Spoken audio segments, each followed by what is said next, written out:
Chapter 166. Qin Feiyang now felt that Chang Shue's origin was even more mysterious than Uncle Yuan's. After taking a healing pill, Wolf King urged, "Little Qin Zi, think of a way to open the jade box." "Didn't I ask you to think of a way?" Qin Feiyang frowned. "Brother Wolf has tried everything, but I can't open it. I really want to pee to quench its thirst." Wolf King was indignant. Qin Feiyang rolled his eyes and looked down at the jade box. Since Chang Shui could even break the ribs of skeletons, this jade box should be able to be opened, right? "Let's do it." He walked to the jade box, grabbed Chang Shui, and gently scratched the jade box. At that moment, a hole appeared. "So awesome." Wolf King's eyes glowed green and he drooled. It turned out that this dagger was the real treasure. Qin Feiyang was also very excited and quickly broke the jade box in half. After opening the jade box, the man and the wolf were stunned. There was only a piece of iron inside. The iron was rectangular and dark. It was about the size of the cover of a book and had a strong ancient aura. "Hey!" Qin Feiyang looked at it curiously for a while and suddenly said with surprise, "White-eyed wolf, did you find that the material of this iron seems to be similar to the material of the six-word divine formula?" Wolf King nodded and said, "It does seem to be similar.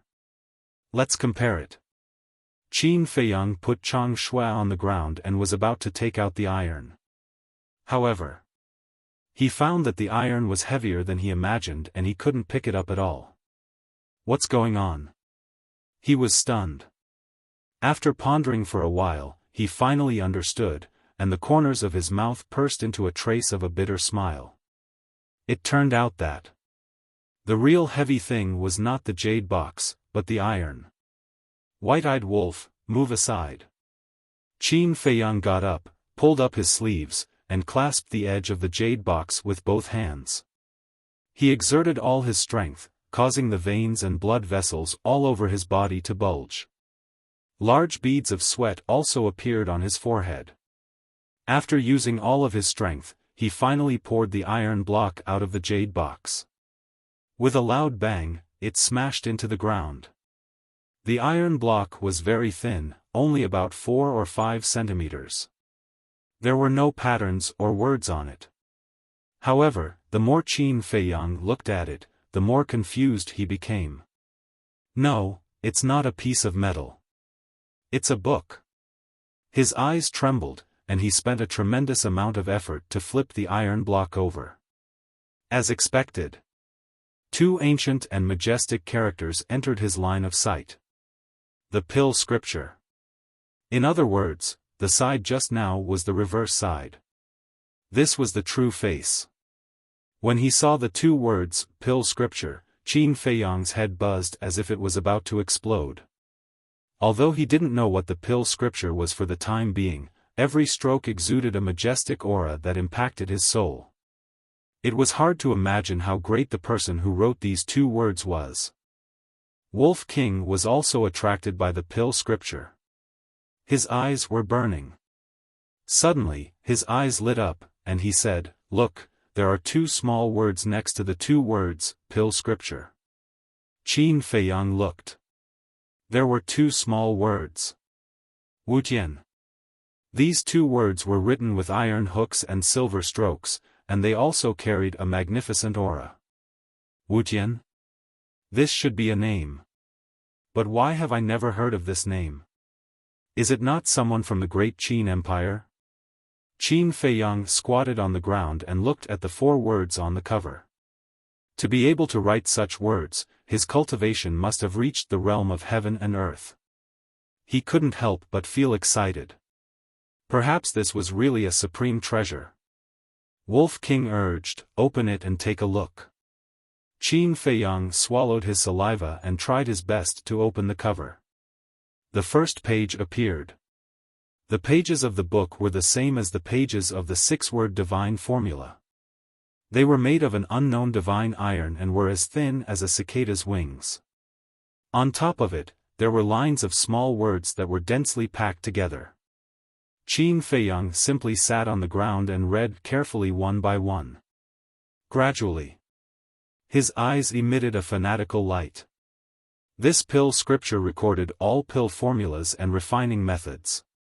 Just the first page recorded more than 30 pill formulas. The most basic healing pill, bone replenishing pill, body tempering pill, qi gathering pill, face retaining pill, illusion pill, bliss pill, myriad spirit pill, and so on.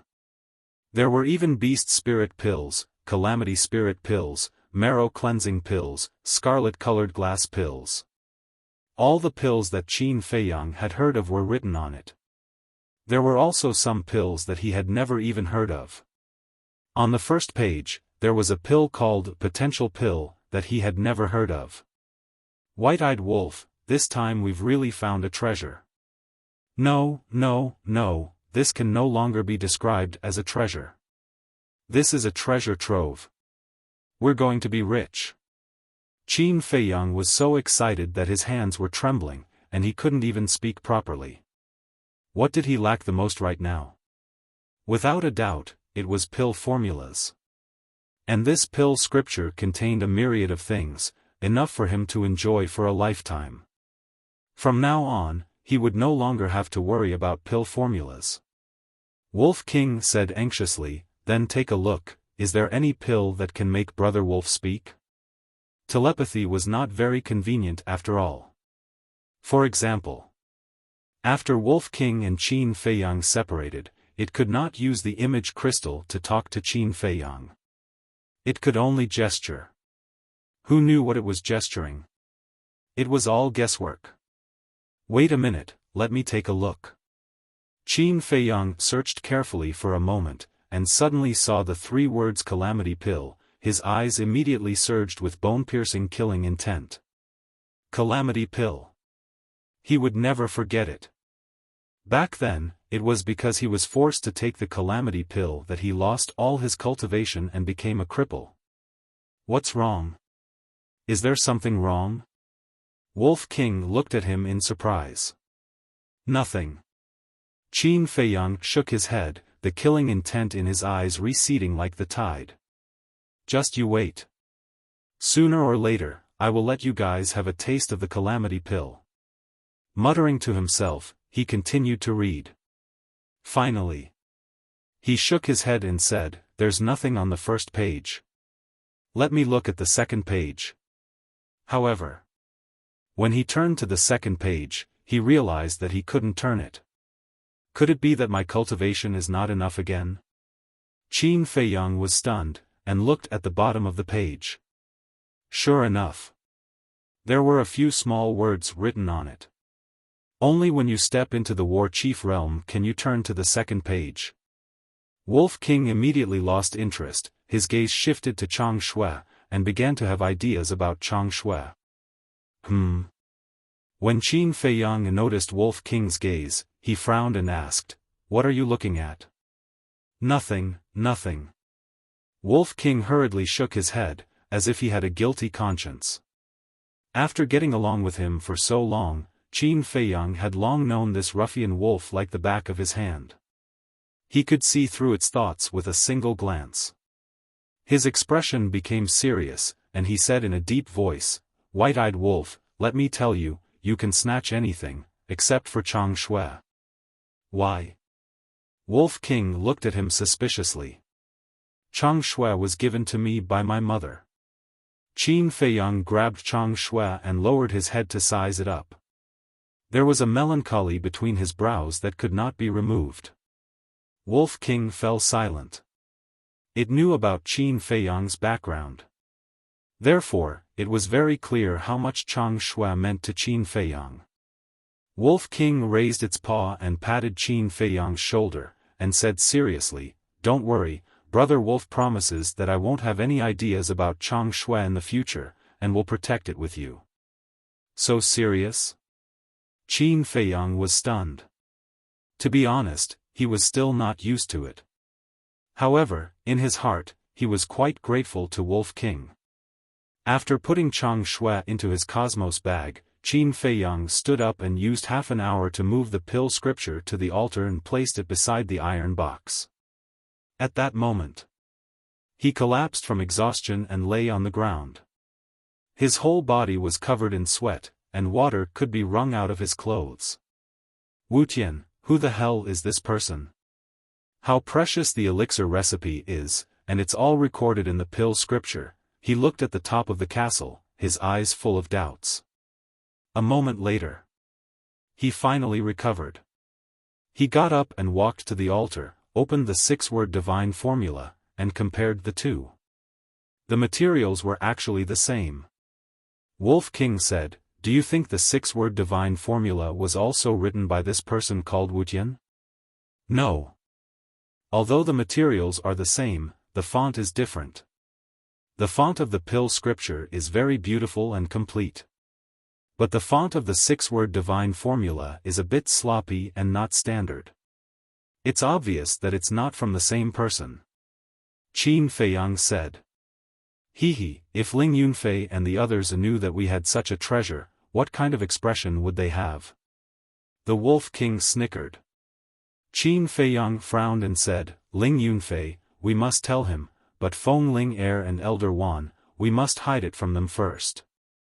After all, the pill scripture is too important. If there is a slight mistake, it will lead to a fatal disaster. That's right. No matter if they have evil intentions or not, it's always right to take precautions.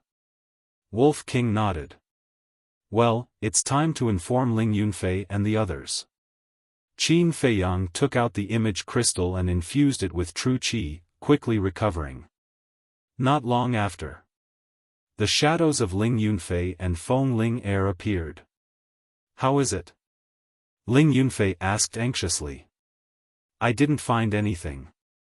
Qin Feiyang said helplessly. With so many sand whales and white jade demonic snakes guarding, how could there be nothing? Feng Ling Heir frowned. There is, but it's a skeleton. I got a few ribs. Qin Feiyang picked up 6 ribs and waved them at the image crystal. Feng Ling Heir's face darkened, and said speechlessly, You won't even let go of the bones of the dead, aren't you afraid of being punished by the heavens? Then what else can we do?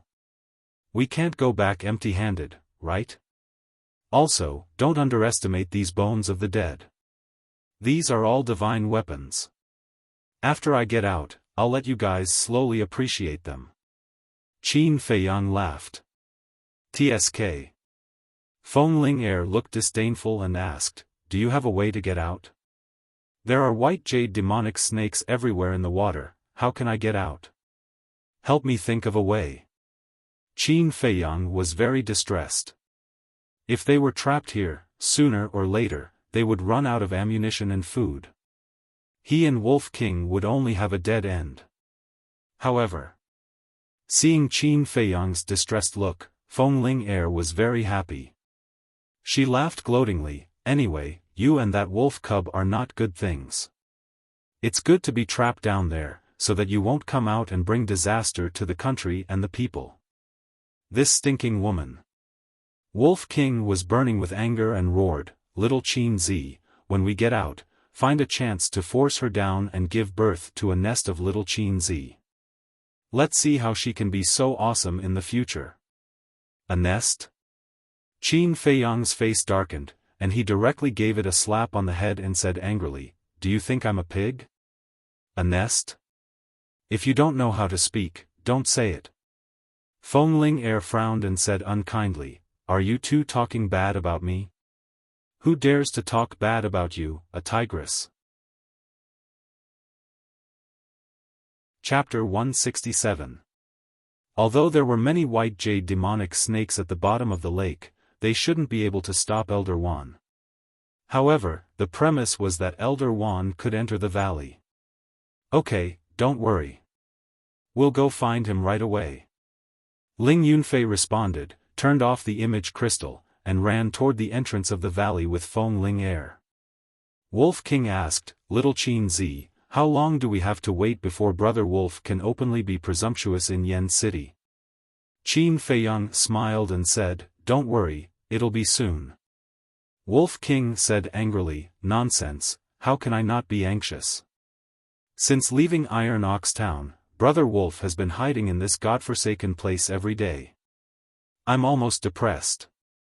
Qin Feiyang rubbed its head and said with a smile, "Okay, I know you've been working hard. Let me tell you something. On the day Yi and the first prince get married, I'll announce my true identity." "On the day of the wedding?"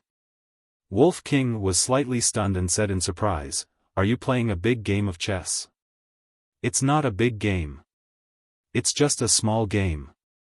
Qin Feiyang's eyes flashed and he turned to look at the pill scripture. After a quick glance, his eyes were fixed on the 3 words, "potential pill." Outside, at the entrance of the valley, Ling Yunfei and Feng Ling Er stood on a steep rock and scanned the front. As far as the eye could see, other than the group of sand whales, there was nothing else. Ling Yunfei said, "All the sand whales that were chasing Elder Wan have returned. He should be hiding somewhere to recuperate now." "Grandpa Wan, where are you?" Feng Ling Er shouted into the void. "Elder Wan, answer us if you hear us." Ling Yunfei also shouted. His voice was loud and reverberated in all directions. Whoosh! Soon, a figure of light broke through the air. It was Elder Wan. The blood on his body was still wet. At the same time, those sand whales turned around and looked at Elder Wan, their eyes full of ferocity. Elder Wan didn't dare to get close. He stood in the sky far away and looked down at the 2 of them. He asked, "Are you coming out?" Ling Yunfei shook his head and said, "There's no way out yet, because Jiang Haotian is trapped at the bottom of the lake by the white jade demonic snake. Elder, quickly come in and help him." "Trapped at the bottom of the lake?" Elder Wan frowned. He glanced at the group of ferocious sand whales and said helplessly, "They are blocking the entrance. How can I get in?" Feng Ling Er said, "Grandpa Wan, please condescend for a moment." "Kneel?" Elder Wan asked. Ling Yunfei nodded. This, Elder Wan hesitated. Ling Yunfei hurriedly said, "Elder Wan, this disciple knows that it is too difficult for you to kneel, but Jiang Haotian is this disciple's only friend. Please help him." Elder Wan remained silent, his brows tightly knitted. "Senior sister, what should we do?" Ling Yunfei turned to look at Feng Ling Er anxiously. Feng Ling Er said, "Go down and prove it to Elder Wan." "Prove?" Ling Yunfei was stunned, then suddenly realized. He jumped a few times and landed at the entrance.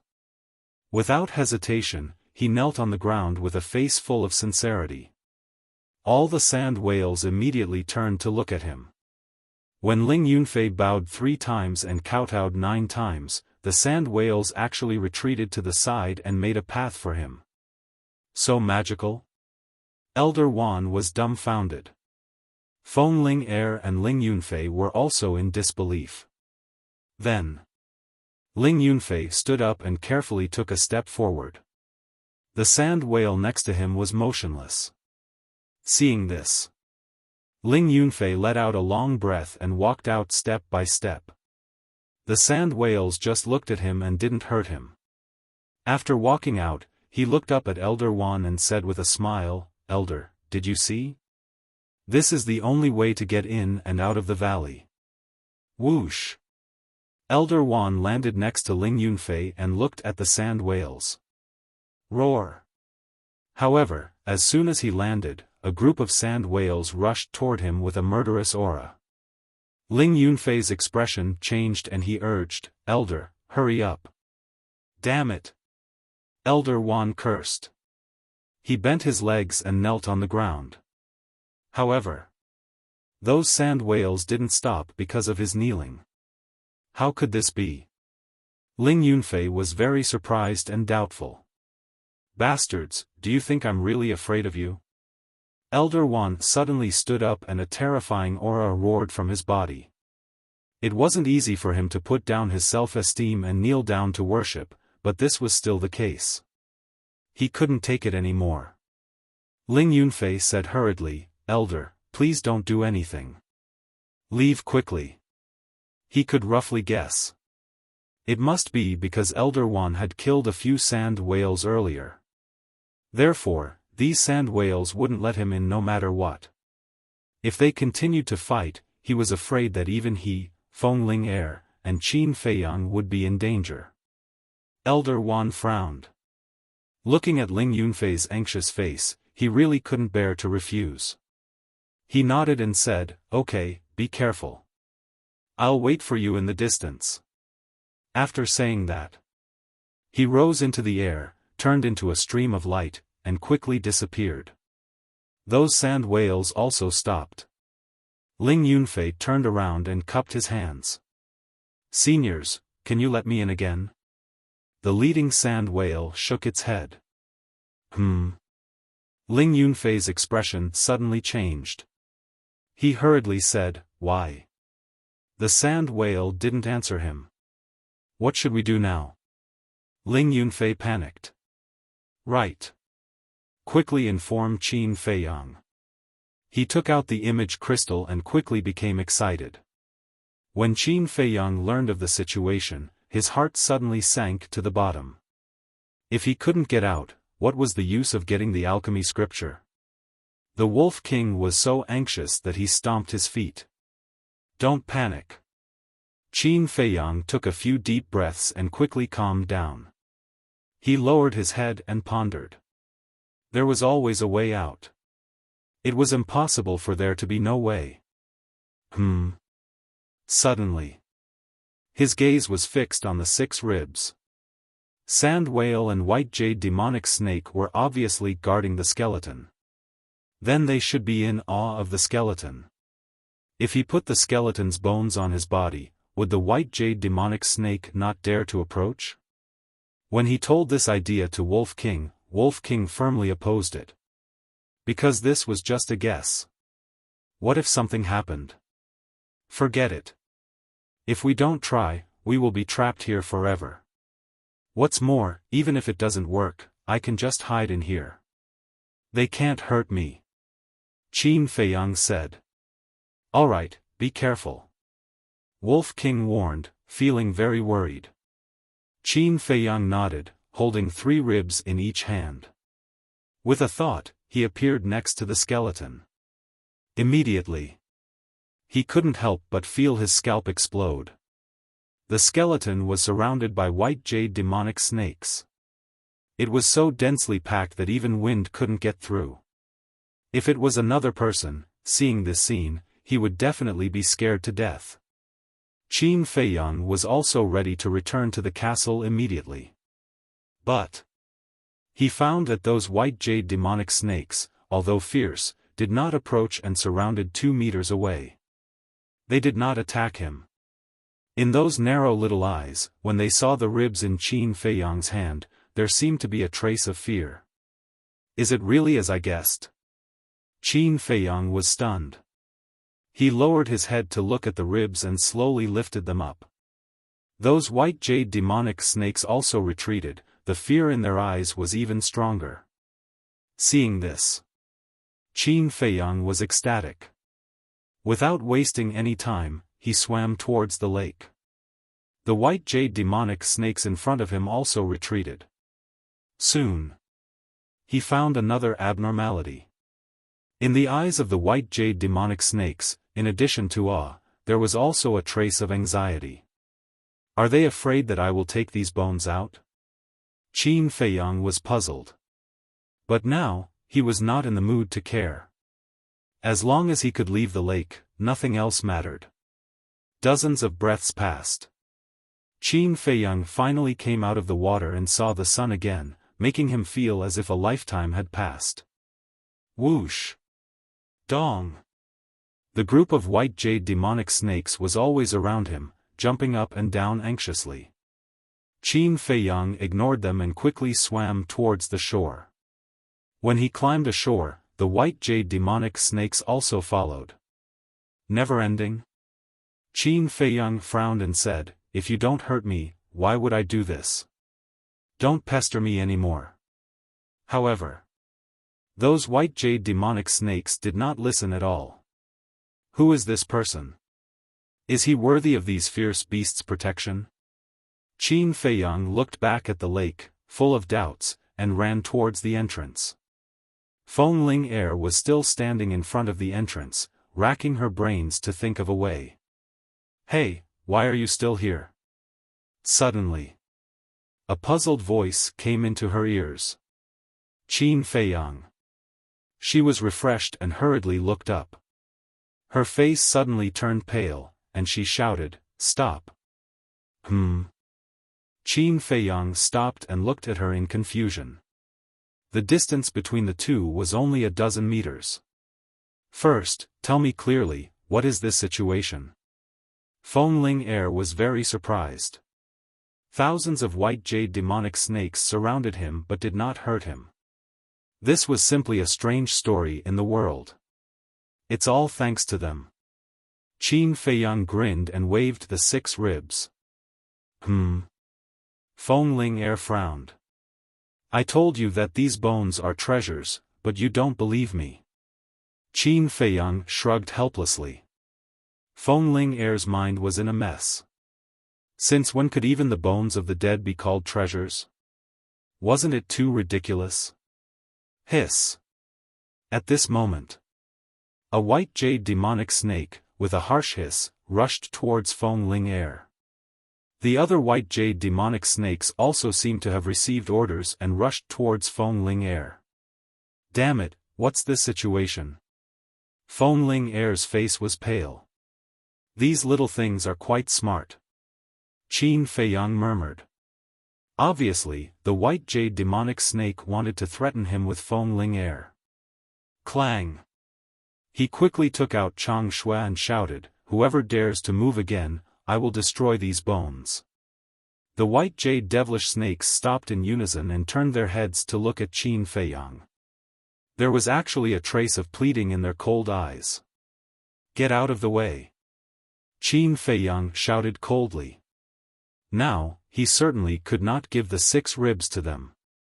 Otherwise, he and Feng Ling Er would be finished. However, the white jade demonic snakes did not get out of the way, as if they were in a stalemate with him. Roar! A sand whale suddenly let out a furious roar. The white jade demonic snakes finally got out of the way. Qin Feiyang hurried over and joined Feng Ling Er. Feng Ling Er said in surprise, "Scoundrel brat, what the hell is this dead person's bone in your hand? Let's go out first." Chapter 168. Feng Ling Er looked at Qin Feiyang with disdain. Wasn't it just a few broken bones? Was there a need to act like, with the bone in hand, I have the world? Besides, these sand whales were not something that the white jade magic snake could compare to.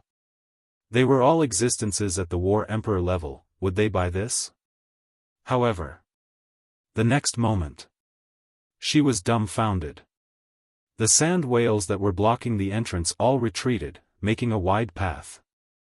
Qin Feiyang frowned. What are you standing there for? Hurry up and leave. Oh.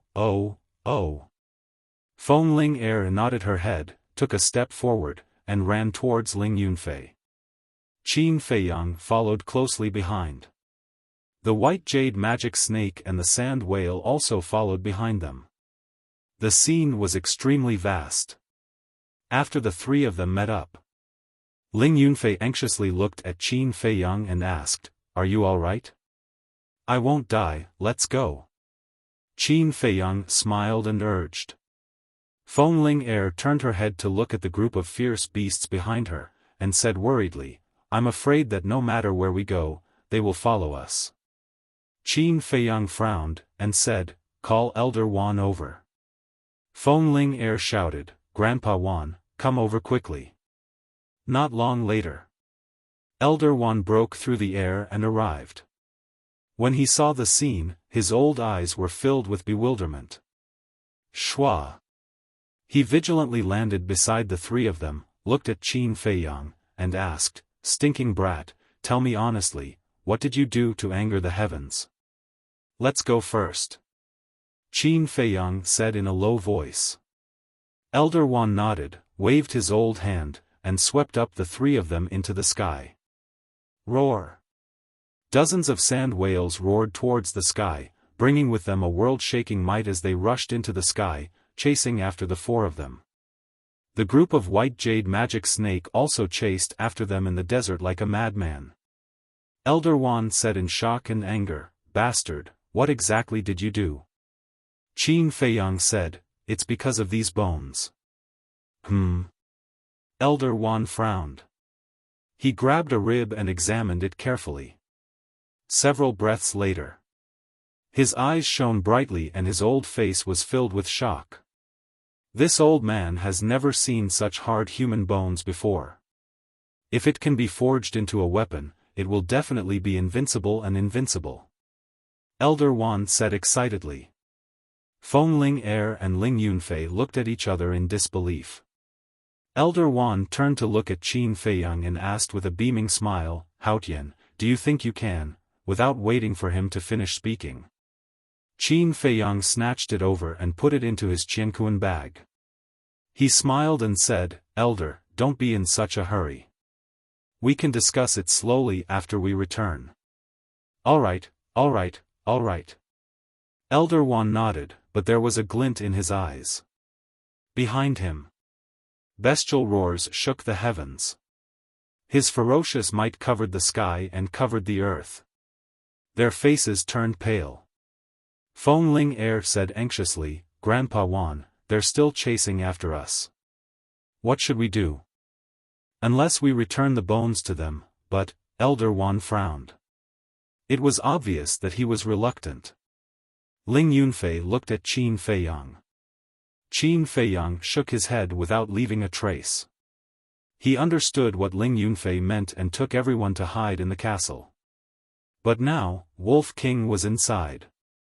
Once Elder Wan went in, he would definitely associate it with his true identity. After all, this old man was the law-enforcing elder of the martial imperial palace. How could his mind be simple? Come back. Just when the four of them were at a loss, an ethereal voice sounded in the minds of all the sand whale and white jade demonic snake. However, Qin Feiyang and the other three didn't hear it. Suddenly, the sand whale and white jade demonic snake both stopped, looked at the four of them coldly, and turned back. What's going on? Why aren't they chasing? Sensing the abnormality behind them, Qin Feiyang and the others looked back and were extremely surprised. Isn't it better if they don't chase? Well, let's go back to Yen City at full speed. Jiang Haotian, tell us about the situation in the valley. Elder Wan breathed a sigh of relief and said with a smile. Then he propped up a battle chi boundary and led the three of them away without looking back. And on the same night, with a loud boom, the valley sunk into the desert. Along with it, dozens of sand whales and countless white jade demonic snakes disappeared. 21 days passed. Yen City finally entered Elder Wan's sight. Elder Wan said, "Brat, we've arrived at Yen City. Come out quickly." These days, Qin Feiyang had been in the castle, copying the return formula. The last stroke had been half successfully copied. Hearing Elder Wan's call, he closed the iron book and appeared in the boundary. At the same time, Ling Yunfei and Feng Ling Er also opened their eyes one after another. "We're finally back, but this time, I didn't get anything." Feng Ling Er sighed and glared at Qin Feiyang angrily. Qin Feiyang frowned and said, "Why are you waiting for me? It's not like I forced you to go." "Bastard," Feng Ling Er gritted her teeth. Whoosh! Elder Wan led the three of them and flew directly into the city. Although there were rules in Yen City that forbade flying on beasts, this was only for ordinary people. Experts like Elder Wan were not restricted. And the news of Qin Feiyang's return immediately spread like wildfire in Yen City. For a time, Spies from various forces rushed to the martial imperial hall. It could be said that the clouds were moving from all directions. Martial Imperial Hall. Conference Hall. The beautiful woman had been waiting for a long time. When Qin Feiyang and the other two entered, they were immediately scolded. The three of them were also unprecedentedly obedient, lowering their heads and silently being scolded. A moment later, the beautiful woman seemed to be thirsty. She picked up the teacup, took a sip, and asked, "Do you dare to sneak out again in the future?" The three of them shook their heads. The beautiful woman said, "Since you know your mistake, then don't go to the pig cage." What? The three of them were stunned. Ling Yunfei asked, "Elder, you really got a pig cage? Do you think we're joking?" Elder Wan snorted coldly. Qin Feiyang and the other two immediately broke out in cold sweat. Fortunately, they were not stubborn. Otherwise, they would really go to the pig cage for a while. It was scary just thinking about it. The beautiful woman waved her hand and said, "All right, you can leave. I still have something to discuss with Elder Wan." "Wait." Elder Wan hurriedly got up and said with a smile, "Jiang Haotian, this old man has worked hard on this journey. Do you want to give me one of those human bones?" "Of course, this is what I should do." Qin Feiyang took out a rib and handed it over with both hands. The beautiful woman's face suddenly revealed a look of surprise. "Then I'll take my leave first." Qin Feiyang had just turned around when he seemed to have thought of something. He looked at Elder Wan and smiled awkwardly, "Seniors, now that I'm back, shouldn't you return Fatso and Lu Hong's image crystals to me?" The beautiful woman took out 2 image crystals and placed them on the table. She said coldly, "If you dare to run around again, I'll confiscate them all." I won't. Qin Feiyang waved his hand and went forward to put away the image crystals. Then, like a thief, he quickly slipped away. After the three of them left the main hall, the beautiful woman could not help but shake her head and laugh. Then she looked at the rib in Elder Wan's hand and frowned. "Where did you get this?" "Jiang Haotian brought it out from that place," Elder Wan said as he sized up the human skeleton. His old eyes shone brightly. "This human bone is glowing with a layer of treasure light. This person's strength must have reached the peak when he was alive. When did such an expert appear in the county of Yen?"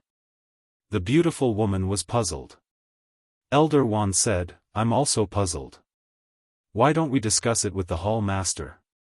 To be honest, I want the hall master to go with me to the desert of death again and get the skeleton out of the lake." "Okay." The beautiful woman nodded. Soothing Lake. As soon as Qin Feiyang returned, Shizheng frowned and looked at him unhappily. Qin Feiyang was a little embarrassed. He laughed dryly and said, "Senior, I'm really sorry about that." Shizheng said, "I hope there won't be a next time." "Definitely not." Qin Feiyang raised his hand and promised. After sending Shizheng away, Qin Feiyang walked into the pavilion. Fatso and Lu Hong immediately ran down from the second floor. "Jiang Laoda, I missed Fat Lord so much." Fatso opened his arms and ran towards Qin Feiyang, the fat all over his body jiggling. Qin Feiyang's face twitched as he dodged sideways. Fatso immediately looked at him with hidden bitterness. Qin Feiyang shivered, goosebumps all over his body. "Can you stop disgusting me?" Glaring fiercely at Fatso, he walked to the side of the tea table and sat down on the chair. He gently rubbed his forehead, looking a little tired. Seeing this, Lu Hong very sensibly squatted at the side to make tea. Fatso sat next to Qin Feiyang and laughed, "Boss, you went out for more than 50 days. Did you get any treasures?" Qin Feiyang rolled his eyes at him, took out the image crystal, threw it on the tea table, and said, "Take good care of it in the future. If it's confiscated again, I'm not responsible." Fatso chuckled and hurriedly put it away. The tea is ready. Lu Hong poured a cup of tea and pushed it in front of Qin Feiyang. Thank you. Qin Feiyang thanked her, picked up the teacup, and said, Tell me about the situation in Yen City these days. Lu Hong said, Except for the marriage between the eldest prince and Lin Yi, nothing major happened. During this time, we also issued medicinal pills every 10 days according to your instructions. Since you left, we have issued 5 times. Qin Feiyang nodded and asked, What about the blood-killing token?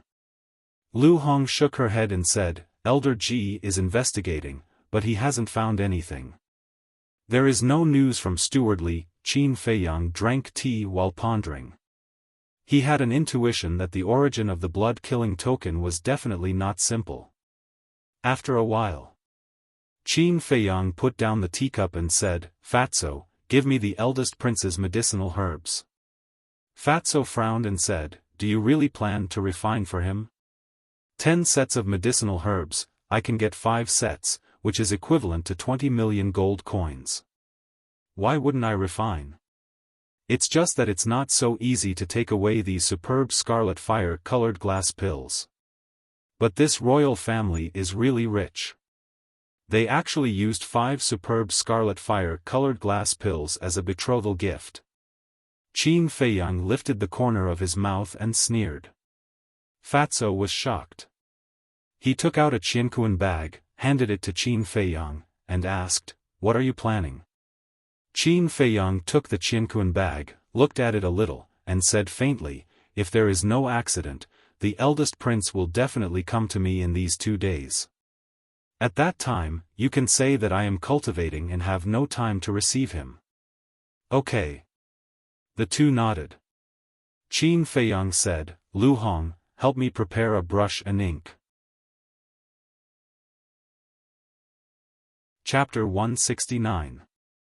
After Lu Hong went upstairs, Qin Feiyang asked, Fatso, how's her performance these days? Fatso chuckled and said, There's no problem at all. She's probably been completely conquered by your obscene power, boss.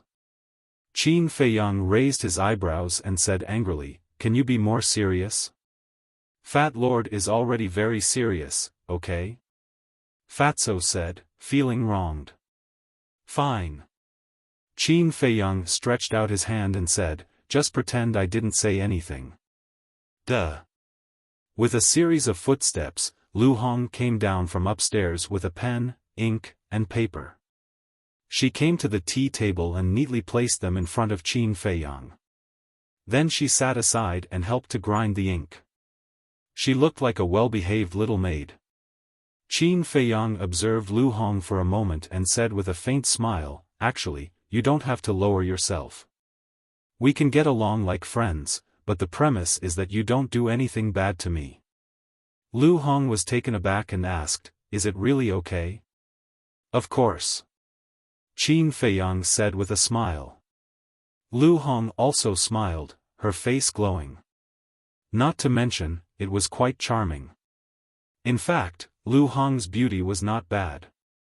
It was just that in the past, she often wore heavy makeup, which covered her essence. Because at that time, she had no strength or background. If she wanted to survive and go further, she had to give up her dignity in this way to please others. And since she followed Qin Feiyang, she no longer had to please others. She also slowly realized that she could live so easily. So gradually, she didn't care much about her appearance, which made her more charming. Qin Feiyang shook his head and smiled. He took 2 pieces of blank paper and wrote with a pen. After a while, he made 2 lists. Then, he took out his Qianquan bag and threw it to Fatso, saying, Take a look. See if there are any of the herbs on this list in my Qianquan bag. All right. Fatso immediately picked up the 2 pieces of paper and checked them carefully. Suddenly, he turned to look at Qin Feiyang and said, Boss Qin, Fat Lord can roughly guess what this list is. It should be illusory form pills, but why can't Fat Lord understand this list? This is a potential pill, Qin Feiyang said. As he spoke, two beams of light burst out from his eyes. Potential pill? Fatso was stunned and asked in confusion, how come I've never heard of Fat Lord before? Qin Feiyang said, not just you, even I haven't heard of it before. Hurry up and look for it. Oh. Fatso responded and busied himself with a belly full of doubts. Qin Feiyang pondered for a moment, then turned to look at Lu Hong and said, I want to talk to you about something. What is it? Seeing Qin Feiyang's serious expression, Lu Hong could not help but become nervous. Qin Feiyang said, actually, my real name is not Jiang Haotian, but Qin Feiyang. What? Lu Hong suddenly stood up and looked at him in shock. The person wanted by the royal family had actually been by her side all this time? What's there to be surprised about? Fatso pursed his lips and said. You know about it too. Lu Hong's face was filled with astonishment. Fatso said helplessly, not only Fat Lord knows about it, even Ling Yunfei and Feng Ling Er know about it. Only you, this fool, have never seen through it. What do you mean? Lu Hong frowned. Have you forgotten about the wolf in the castle? Fatso rolled his eyes. Lu Hong recalled carefully and finally understood. Her heart was filled with bitterness. Everyone who went to the castle had guessed Qin Feiyang's true identity, but she was completely unaware. She was too stupid. Qin Feiyang said with a smile, now you have two choices, leave or stay. Leave? Lu Hong frowned and said, aren't you afraid that I'll tell on you? That's because I misjudged you. Qin Feiyang smiled faintly. Lu Hong looked at him in a daze. Originally, she thought that Qin Feiyang would say to kill her to silence her. But she did not expect that the result would be such an answer. Immediately after, Lu Hong smiled and said, I believe in Fatso's judgment. Fatso often whispered in her ear that Qin Feiyang was not a simple person. Perhaps this was an opportunity given to her by God, a way out. She was willing to bet on this. Fatso smiled and said, Fat Lord also has times when he misjudges.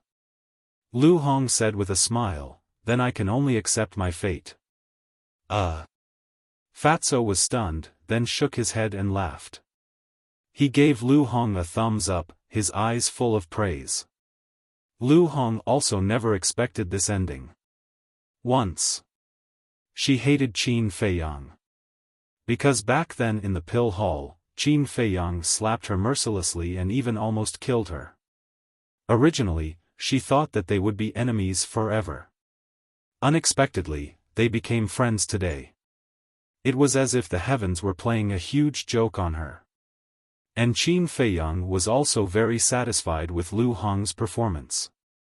He took out a top-grade red fire-colored glass pill and handed it over with a smile, take it. In this way, Qin Feiyang only had 5 pills left. Thank you. Lu Hong took the top-grade red fire-colored glass pill, her hands were trembling. She had been longing for this pill for a long time. Now that she finally got it, she felt like she was dreaming. Qin Feiyang said, oh right, prepare 2 more bamboo slips. Lu Hong was stunned and asked doubtfully, prepare the bamboo slips for what? Fatso rolled his eyes and said, nonsense, of course it's to give you a perfect martial skill. Lu Hong's delicate body trembled, her eyes were filled with tears, and her vision became blurred.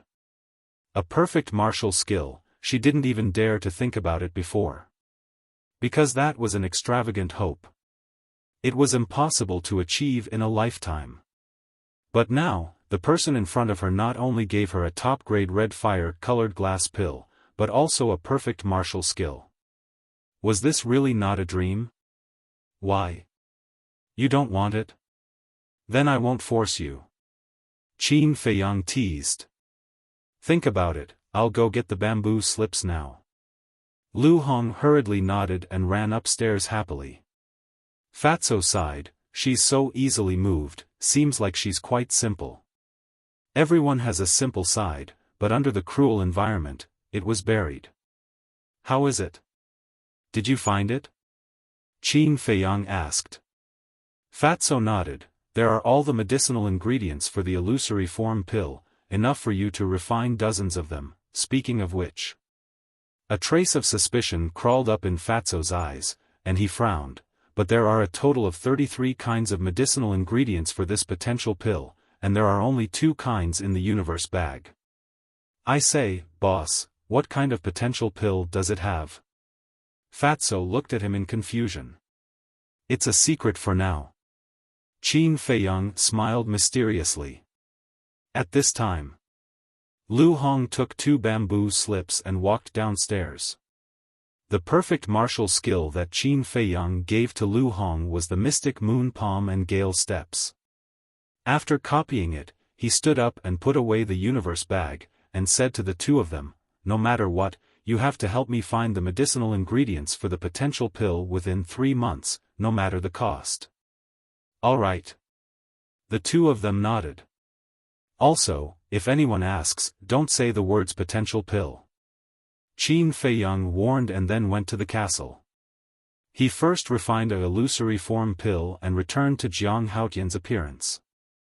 Then, he began to refine the 10 scarlet fire-colored glass pills. Outside, Fatso frowned and said, Qin Feiyang doesn't seem to be joking this time. When has he ever joked? Lu Hong rolled her eyes at him, lowered her head and muttered to herself for a while, then said, find a chance to go to the treasure pavilion and ask Manager Li. That's easy. Fat Lord will go find a disciple of the Martial Imperial Palace and send a message to Manager Li. You take care of things here. After Fatso finished speaking, he got up and left in a hurry.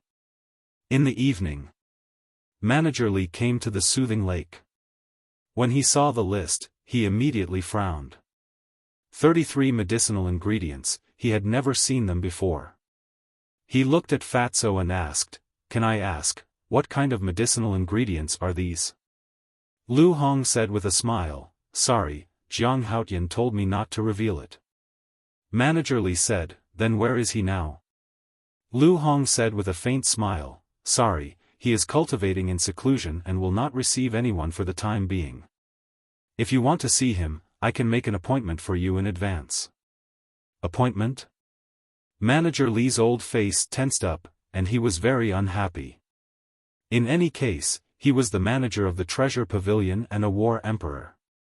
Now, he had to make an appointment to see a little martial master. What kind of world was this?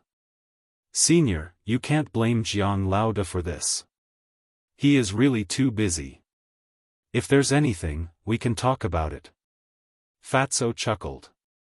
The world is really degenerating day by day. Manager Li sighed and nodded, okay, I will try my best to help you find these medicinal ingredients, but in terms of price, Lu Hong said with a smile, Senior, we are all old acquaintances. If you can give me a discount, try to give me a discount. You really don't want to suffer any losses.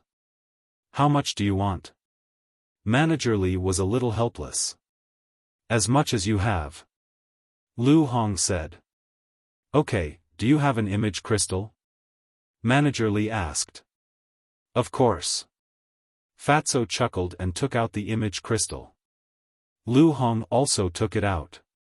This kid is really generous. Manager Li couldn't help but feel envious. The 3 of them bit their fingers and dripped a drop of blood on each other's image crystal, establishing a contract bridge.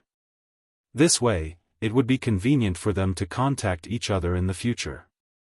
Dong! At this time, there was a knock on the door. Who is it? Fatso frowned. His Royal Highness the eldest prince is here.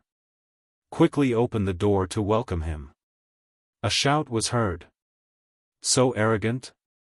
Fatso lifted the corner of his mouth and shouted mercilessly, Fat Lord is meeting an important guest. Wait outside for Fat Lord. Hearing this, the eldest prince, who was standing outside the door, couldn't help but raise his eyebrows. Next to the eldest prince, there was a young man in luxurious clothes. It was Lin Han's son, Lin Hao. Beside the two of them stood 4 palace guards. But these 4 guards were stunned at this moment. Lin Hao was also dumbfounded.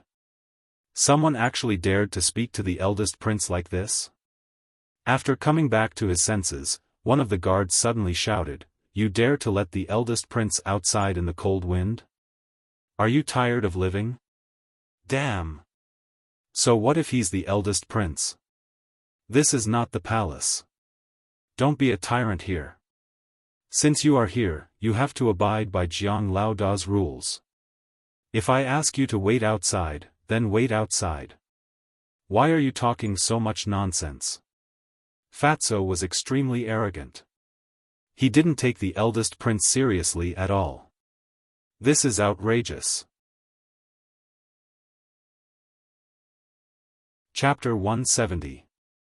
Stop! The first prince shouted. The guard turned around and looked at him with a face full of anger. "First prince, your body is priceless, how can you be humiliated by these lowly commoners?" "That's right, although we are in the Martial Imperial Palace, we have every reason to ask the higher-ups of the Martial Imperial Palace for a reasonable explanation for how they treated you." Lin Hao also fanned the flames. Last time, Qin Feiyang went to the Lin family and took away 5 million gold coins. He and his father, Lin Han, still couldn't let go of it. If I say stop, then stop. When is it your turn to interrupt?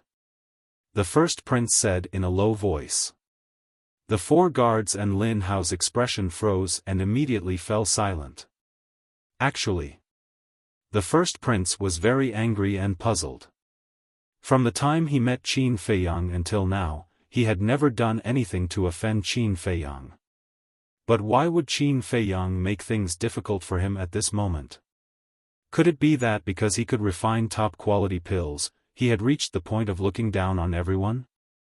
If that was the case, as the first prince of the royal family, he would definitely not let this go. In the guest hall, Manager Li was extremely shocked. Did this Fatso eat a leopard's guts? Fatso said shyly, "Don't look at Fat Lord like that. Fat Lord is not a girl." Ugh! Manager Li was stunned and directly retched. This damn Fatso was really disgusting. He didn't know how Jiang Haotian could stand it. Cough cough. He coughed and said in a low voice, "Fatso, although the first prince doesn't dare to do anything to you in the Martial Imperial Palace, if you leave the Martial Imperial Palace, with his identity and status, he has 100 ways to kill you. You'd better keep a low profile." Fatso said disdainfully, "TSK, only 100 ways. If he dares to provoke Fat Lord has 10,000 ways to teach him how to behave." Manager Li's face twitched, and he had the urge to beat Fatso up. It seemed that he couldn't stay in this place any longer. He didn't want to lose control and beat up Fatso. "This old man is leaving. You don't have to send me off." After putting away the image crystal, Manager Li turned around and left in a hurry. "Senior, please wait a moment." At this moment, Lu Hong opened her mouth and earnestly requested, "I hope that you can help us gather these herbs within 3 months. 3 months? Manager Li frowned and nodded, "All right, I'll start dealing with it when I get back." Lu Hong walked over and opened the door. She stepped aside and said with a smile, "Senior, take care." Manager Li walked to the door and smiled at the first prince. The first prince bowed in a very humble manner. After that, Manager Li walked out and left the soothing lake without looking back. Only then did Lu Hong look at the first prince. She bowed and asked, "Your Highness, is there anything I can help you with?" Lin Hao said angrily, "Are you going to let the first prince stand here forever? Who are you?" Lu Hong furrowed her brows. Lin Hao said proudly, "I'm the first young master of the Lin family, Lin Hao. I've heard a lot about you, young Master Lin. Now that I've met you today, you're indeed a talented and outstanding man." Lu Hong said with a smile, appearing gentle and courteous. Lin Hao became more and more proud. But suddenly, Lu Hong changed the topic and said coldly, "We don't have many people here, so there's no one to serve you. If you want to be a first young master, go back to your Lin family. I won't see you out." Lin Hao's face immediately turned green. The first prince frowned and said with a smile, "Miss, can you give me some face?" "How would I dare not give face to your highness? However, Jiang Haotian is cultivating in seclusion. Before he started, he told me not to meet anyone. If your highness is here for me in Fatso, we'll naturally welcome you. But if you're here for Jiang Haotian, please go back first and come back another day." Lu Hong said with a smile. "How dare you? He really thinks he's a big shot. Tell him to come out immediately and kneel to greet your highness." The 4 guards flew into a rage. The first prince had lowered himself and came to visit in person, but he was rejected at the door. This was simply too much. Kneel to greet? Lu Hong raised her beautiful eyebrows. "Ouch!" Fatso shouted and walked to Lu Hong's side with his head held high. He glanced at the 4 guards and said disdainfully, "Fat Lord, I was wondering who it was. So it's just 4 lackeys. Why are you so arrogant?" In fact, no one was more arrogant than him now. "Who are you talking about?" The 4 guards' faces were gloomy. "I'm talking about you. Can't you tell? Idiots." Fatso sneered. Clang. The 4 guards drew their swords at the same time. "Oh? You want to fight? Come on, Fat Lord is standing here. If Fat Lord hides, he'll be your grandson." Fatso crossed his arms in front of his chest and raised his nose to the sky, showing extreme arrogance. "I can't take it anymore. I'm going to kill you." The 4 guards were furious. They raised their swords and slashed at Fatso's head. But at this moment, the first prince took a step forward and gave each of them a loud slap. The 4 guards were stunned on the spot. They were all fighting for the first prince. They thought that the first prince would reward them well.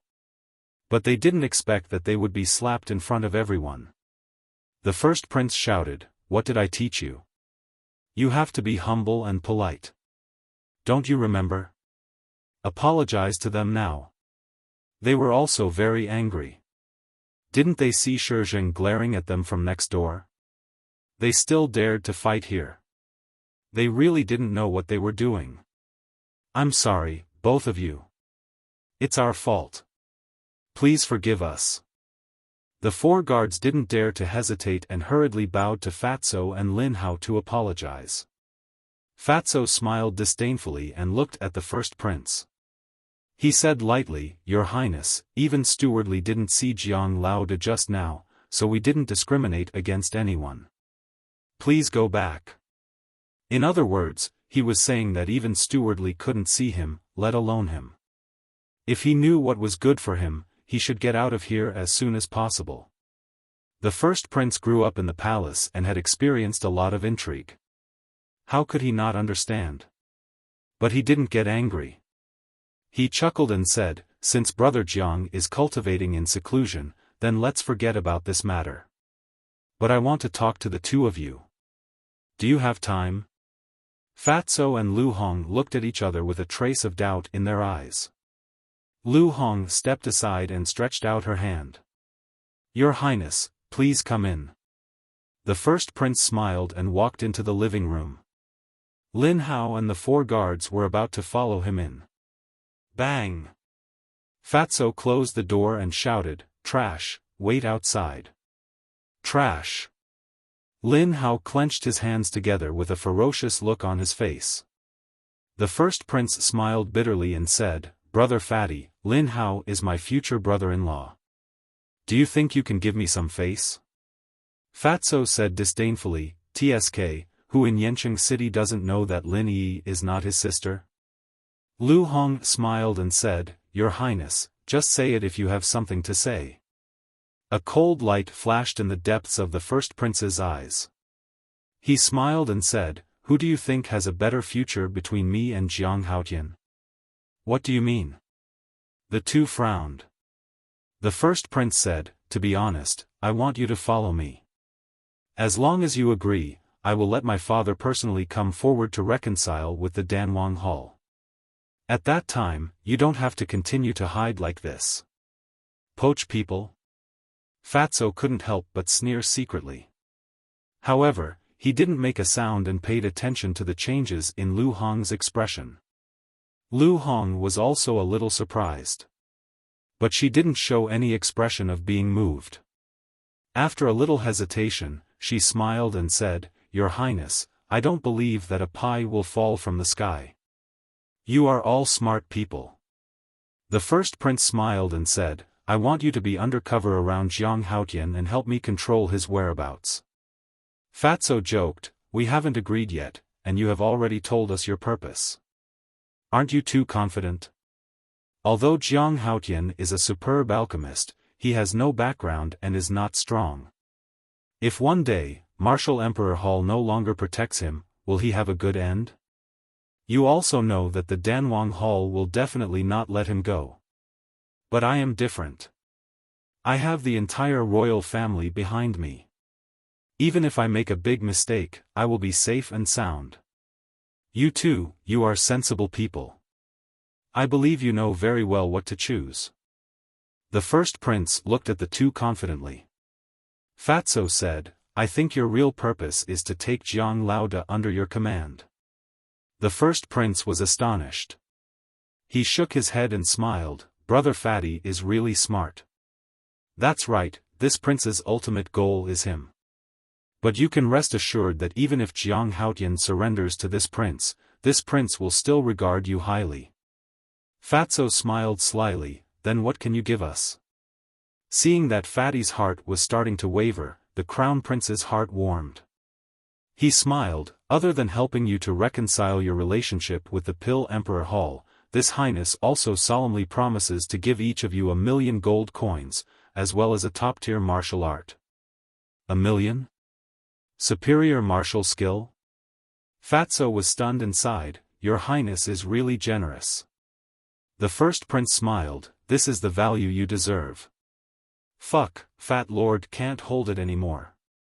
Fatso cursed and turned hostile on the spot. He shouted, "I said you are fat, and you are really arrogant. 1,000,000 gold coins and a superior martial skill, are you trying to send a beggar away?" The first prince's face darkened. Fatso took out the image crystal and threw it on the tea table. He said contemptuously, "This is a gift from Jiang Laoda to Fat Lord. How much is it worth?" The first prince's eyes widened in disbelief. Surprised by this?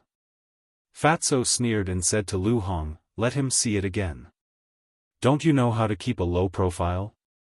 Lu Hong rolled her eyes at Fatso, but she also took out the image crystal and the superior red fire-colored glass pill that she had not taken yet. Because she also couldn't stand the first prince's self-righteous and arrogant face. The first prince was completely dumbfounded. Come. How much are these worth? By the way, there are 4 perfect martial skills, also given by Jiang Laoda. Fat Lord really can't understand. You are a prince, how can you give away 1,000,000 gold coins and superior martial skills? What are you still talking about? This is the value you deserve. Fuck, Fat Lord and Lu Hong are so cheap in your eyes? Originally, Fat Lord didn't want to embarrass you, but you shamelessly came. Tell me, aren't you looking for trouble? Chapter 171. The first prince was embarrassed. He blushed and wished he could find a hole to hide in. He thought that Fatso and Lu Hong were country bumpkins who had not seen much of the world and were easy to bribe. But he never expected that. In the end, he was the one who humiliated himself. He felt like a clown, making a fool of himself in front of the two. I couldn't hold back my temper. Your Highness, I'm very sorry. How about we talk again? Actually, it's not difficult to bribe us. As long as you give us 20 million gold coins each, 2 red fire glaze elixirs, and 3 perfect martial arts techniques, Lu Hong and I will serve you wholeheartedly. Fatso raised the corner of his mouth and laughed. Pretend I didn't say anything. The first prince said and walked to the door, his eyes flashing with a fierce light. Fatso laughed and said, Your Highness, walk slowly. Be careful not to slip and fall. Let's see how long you can be arrogant. The first prince grumbled, kicked the door open, and strode out. Your Highness, it's bad for your body to be angry. Why don't you stay for a cup of tea? Lu Hong leisurely walked to the door and said with a smile. Crack. The first prince almost fell down. He clenched his hands and said angrily without looking back, Tell Jiang Haotian to quickly refine the red fire glaze elixir. Lu Hong smiled and said, It may depend on his mood. Okay, I will think of a way to make him happy. Let's go. The first prince shouted coldly and went back home with Lin Hao and the others. Your Highness, take care. I won't see you off. Fatso waved his hand and said jokingly, By the way, young Master Lin, Jiang Laoda asked Fat Lord to tell you that he wants to thank you and your father for giving him 5 million gold coins. Bastard! Lin Hao gritted his teeth and his eyes were burning with anger. You actually want to bribe Fat Lord? Why don't you take a look at yourself in the mirror? Looking at their backs, Fatso sneered. Lu Hong said, This kind of insufferably arrogant person is indeed disgusting. But this time, we'll have a grudge with the eldest prince. Fatso said disdainfully, What are you afraid of? As long as Jiang Laoda is here, we can rest easy. You're right. Lu Hong nodded. If one day, the Martial Emperor Hall no longer protected them, they could just hide in the castle. Who would be able to do anything to them? Therefore, there was no need to worry at all. Qin Feiyang also heard it clearly from inside the castle, but he didn't take it to heart. The next day, Ling Yunfei arrived at the soothing lake and brought a piece of news to Qin Feiyang. Elder Wan and the palace master both left the martial imperial palace. As for where it went, no one knew. Qin Feiyang wasn't very concerned about this matter. When he told Ling Yunfei about the pill scripture, Ling Yunfei was also extremely shocked. Obviously, he didn't expect that there was such a treasure hidden at the bottom of the lake. Next, Qin Feiyang went into seclusion. The eldest prince and Lin Hao didn't take any action. But the spies of the major forces lurked around the martial imperial palace all day long like dog skin plaster. The martial imperial palace had undoubtedly become the focus of the entire Yen city. But as the source, Qin Feiyang, seemed to have disappeared from the world. Since returning to Yen city, he had never appeared in front of anyone. Whether it was the distribution of medicinal pills or others coming to him to refine medicinal pills, it was all handled by Fatso and Lu Hong. Gradually, everyone had the misconception that the 3 words Jiang Haotian seemed to have already become a legend. After a while, a sensational piece of news spread throughout Yen city. The royal family posted a notice. The adopted daughter of Lin family's Lin Han, Lin Yi, would officially marry the eldest prince 10 days later. It was also on this day. In the castle, Qin Feiyang's finger, which was pressed on the iron-bound book, trembled violently. Immediately after, a dazzling white light rushed out from the iron-bound book, illuminating the entire castle. At the same time, Qin Feiyang's cultivation also soared rapidly. Did it succeed? He was overjoyed. He hurriedly retracted his hand and took 2 steps back. His eyes were full of expectation. Wolf King also got up suddenly and ran to Qin Feiyang's side. He stood up like a human, and his pupils contracted tightly. The white brilliance was from the word return on the iron-bound book. The word return was condensed by true energy. But at this moment, it was like a peerless divine weapon, releasing a vast divine power. Under this divine power, Qin Feiyang and Wolf King actually had the idea of kneeling down and worshipping. Deep in their hearts, a sense of insignificance arose spontaneously. After a few breaths, Qin Feiyang's cultivation stopped at the 9-star martial master. Buzz. It was also at this moment. A sudden change occurred. The white word, return, actually turned golden. This small space instantly turned into a golden sea. Before the man and wolf could react, yet another strange phenomenon occurred that left them dumbfounded. The golden word, return, actually left the iron-bound book and gradually rose into the air, emitting tens of thousands of golden rays. The man and wolf could barely open their eyes. Whoosh! The next moment, the word, return, turned into a stream of light and disappeared between Qin Feiyang's eyebrows. The golden light in the castle also quickly dissipated. Qin Feiyang hurriedly raised his hand and touched the space between his eyebrows. His face was full of surprise. Looking at the iron-bound book again, there was only a blank page left. Wolf King urged, "Little Qin Zi, that word has entered the space between your eyebrows. It must be in your body now. Quickly look for it." All of this was too bizarre. For it was simply a fantasy story. It was very unreal. Qin Feiyang looked inside his body, but he found nothing. Suddenly, he felt that there was something strange in his palm. When he opened his hand to take a look, it immediately burst out a ray of strange light. He saw that there was a golden word, return, in the palms of both hands. Qin Feiyang said, "White-eyed wolf, let's have a try." "Okay." Wolf King roared excitedly, seeming to be even happier than Qin Feiyang. However, it stretched out its paw and gently patted Qin Feiyang's right palm. Qin Feiyang's face darkened and he said angrily, "Are you tickling me?" Wolf King smiled embarrassedly and said, "I'm just afraid that the power will rebound. Just don't use your full strength." Qin Feiyang was quite speechless. "All right then, Brother Wolf will start." Wolf King gritted its teeth and slammed its paw into Qin Feiyang's palm. Bang! At that moment, it clearly felt that the power that was blasting towards Qin Feiyang, like a torrent, was all reflected back. Immediately after, it was shaken back by that force. It really works. Wolf King was shocked.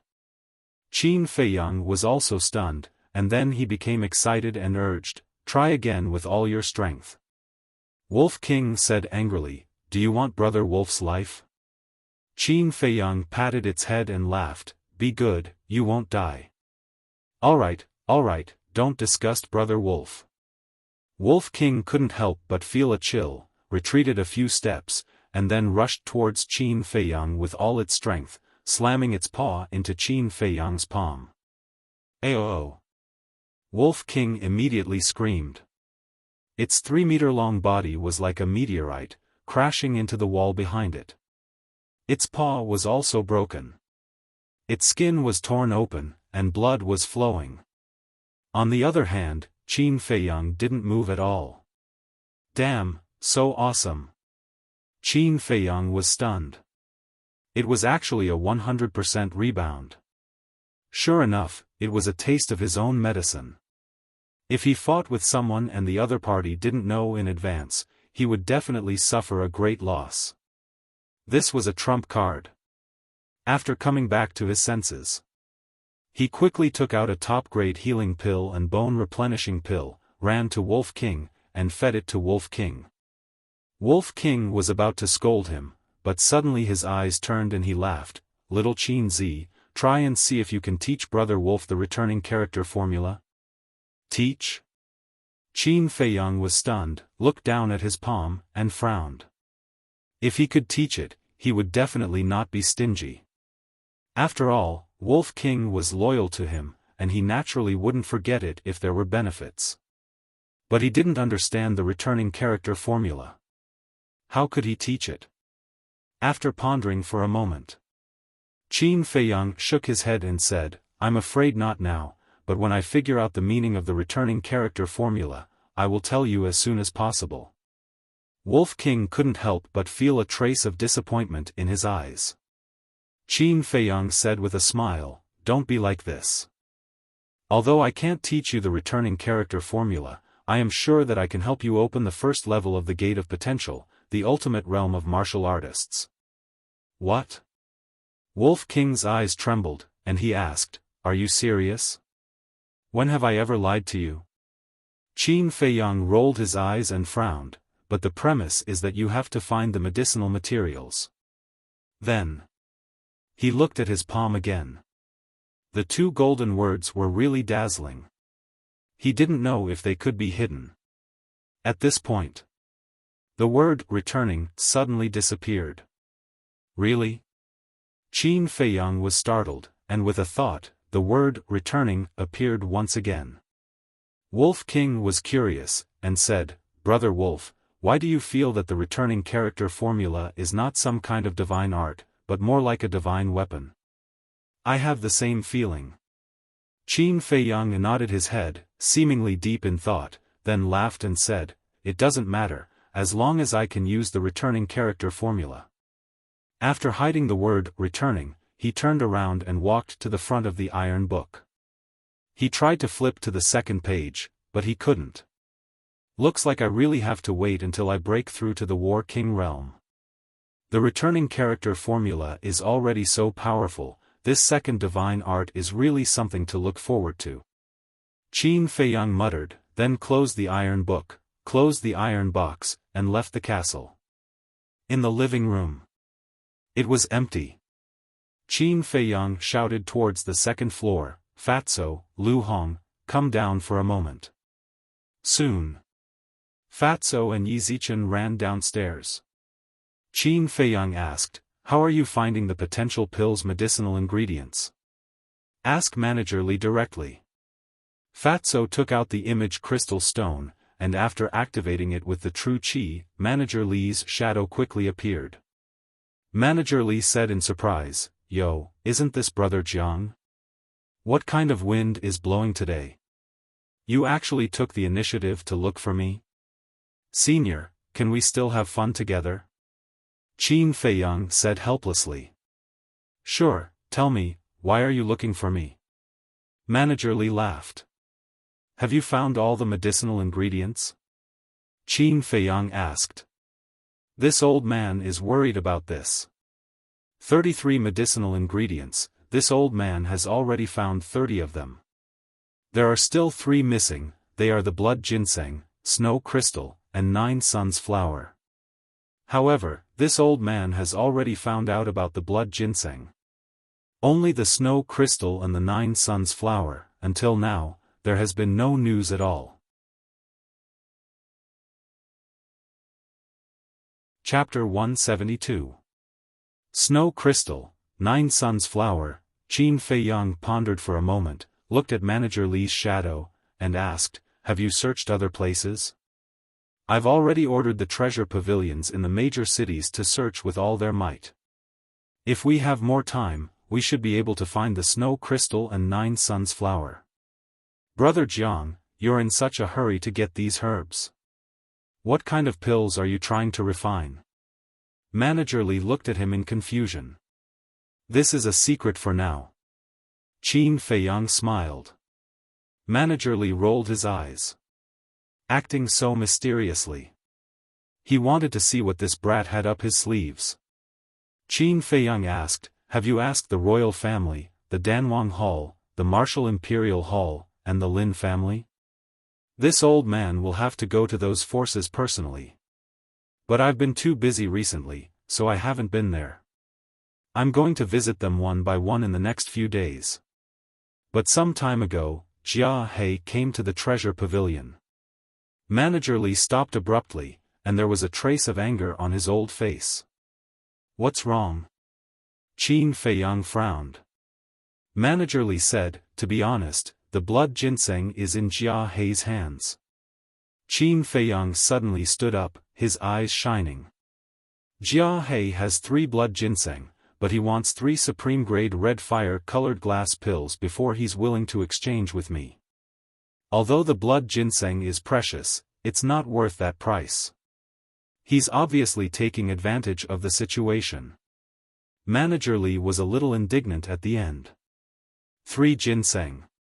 Qin Feiyang was refreshed. Lu Hong was puzzled. Senior, Jia He is a combat emperor, and supreme-grade red fire-colored glass pills are useless to him. What does he want to do? Manager Li said, do you remember the person called Shuiyang? The 3 nodded. How could they forget about that idiot? Steward Li said, last month, Shuiyang became his personal disciple.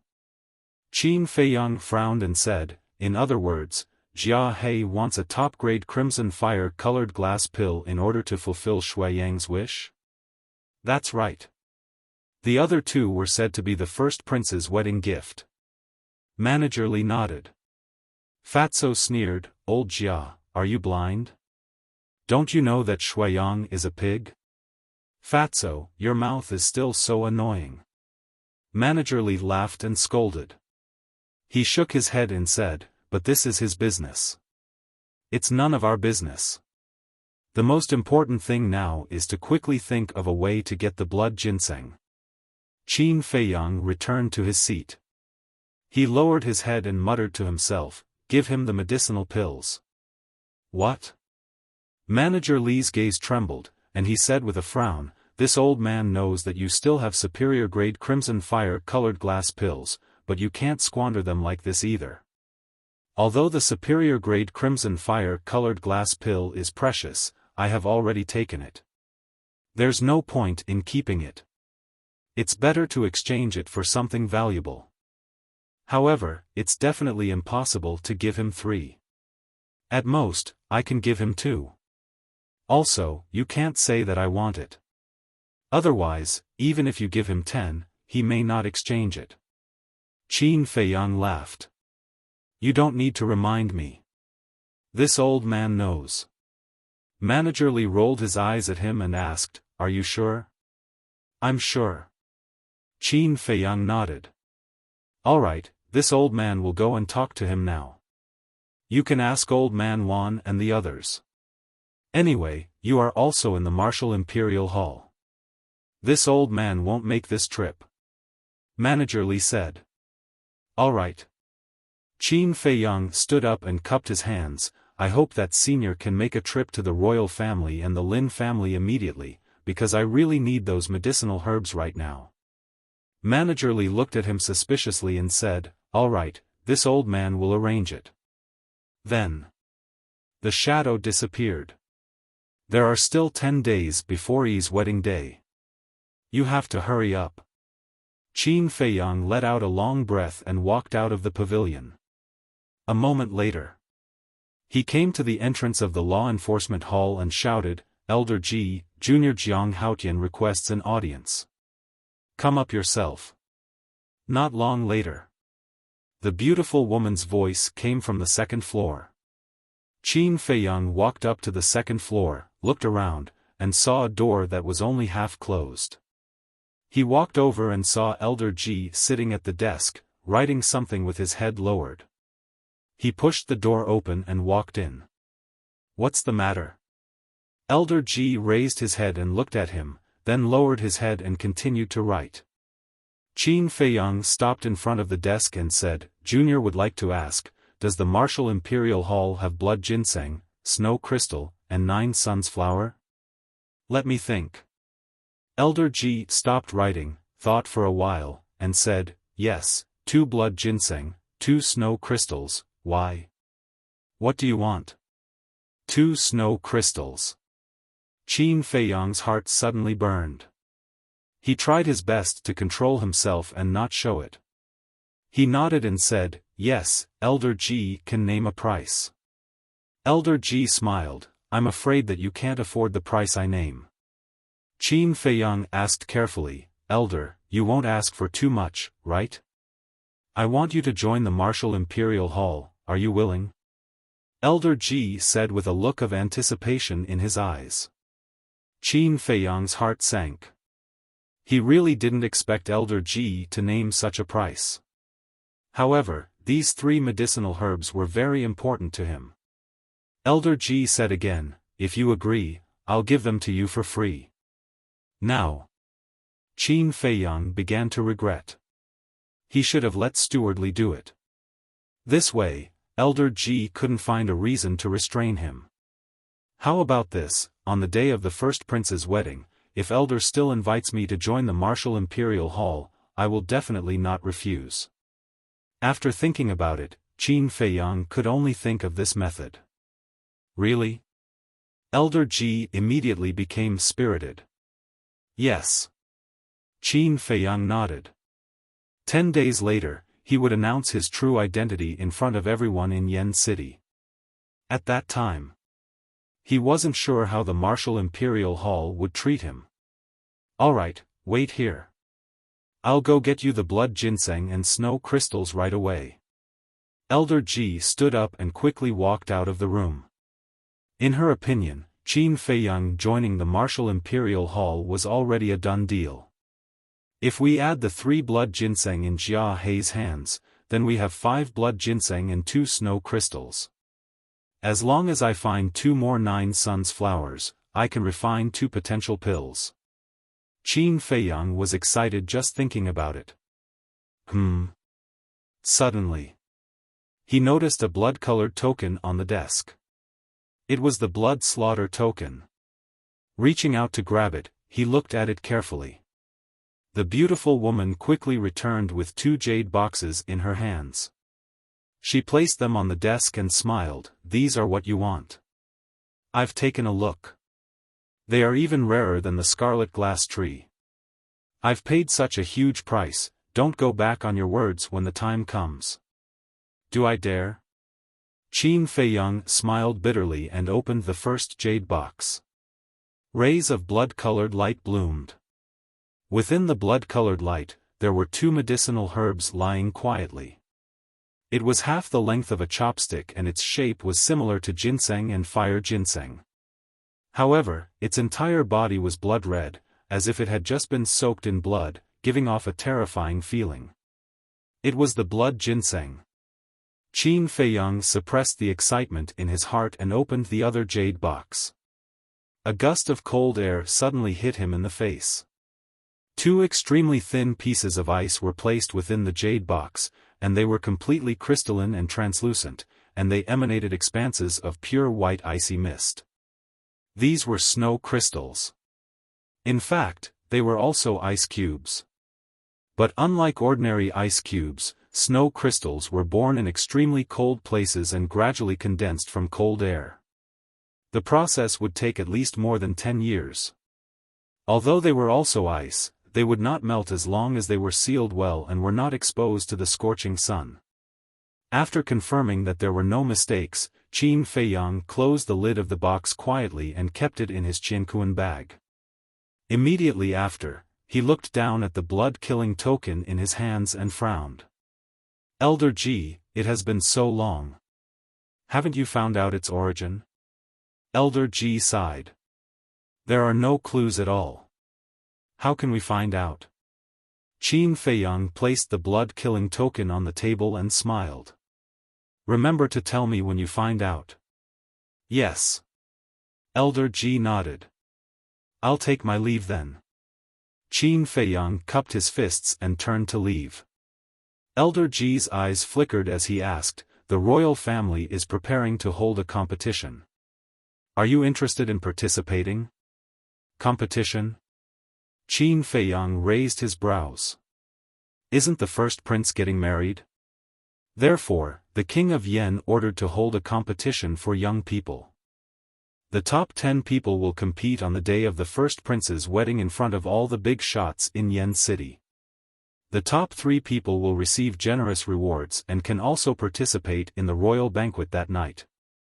For ordinary people, this is also a kind of glory. The registration will start tomorrow. Elder Ji smiled. Glory? Qin Feiyang sneered and turned to look at Elder Ji. He grinned and said, I want to join in the fun at the royal banquet. Will they reject me? Elder Ji was stunned and then shook his head and laughed. Indeed. With his alchemy skills, the royal family would love for him to go.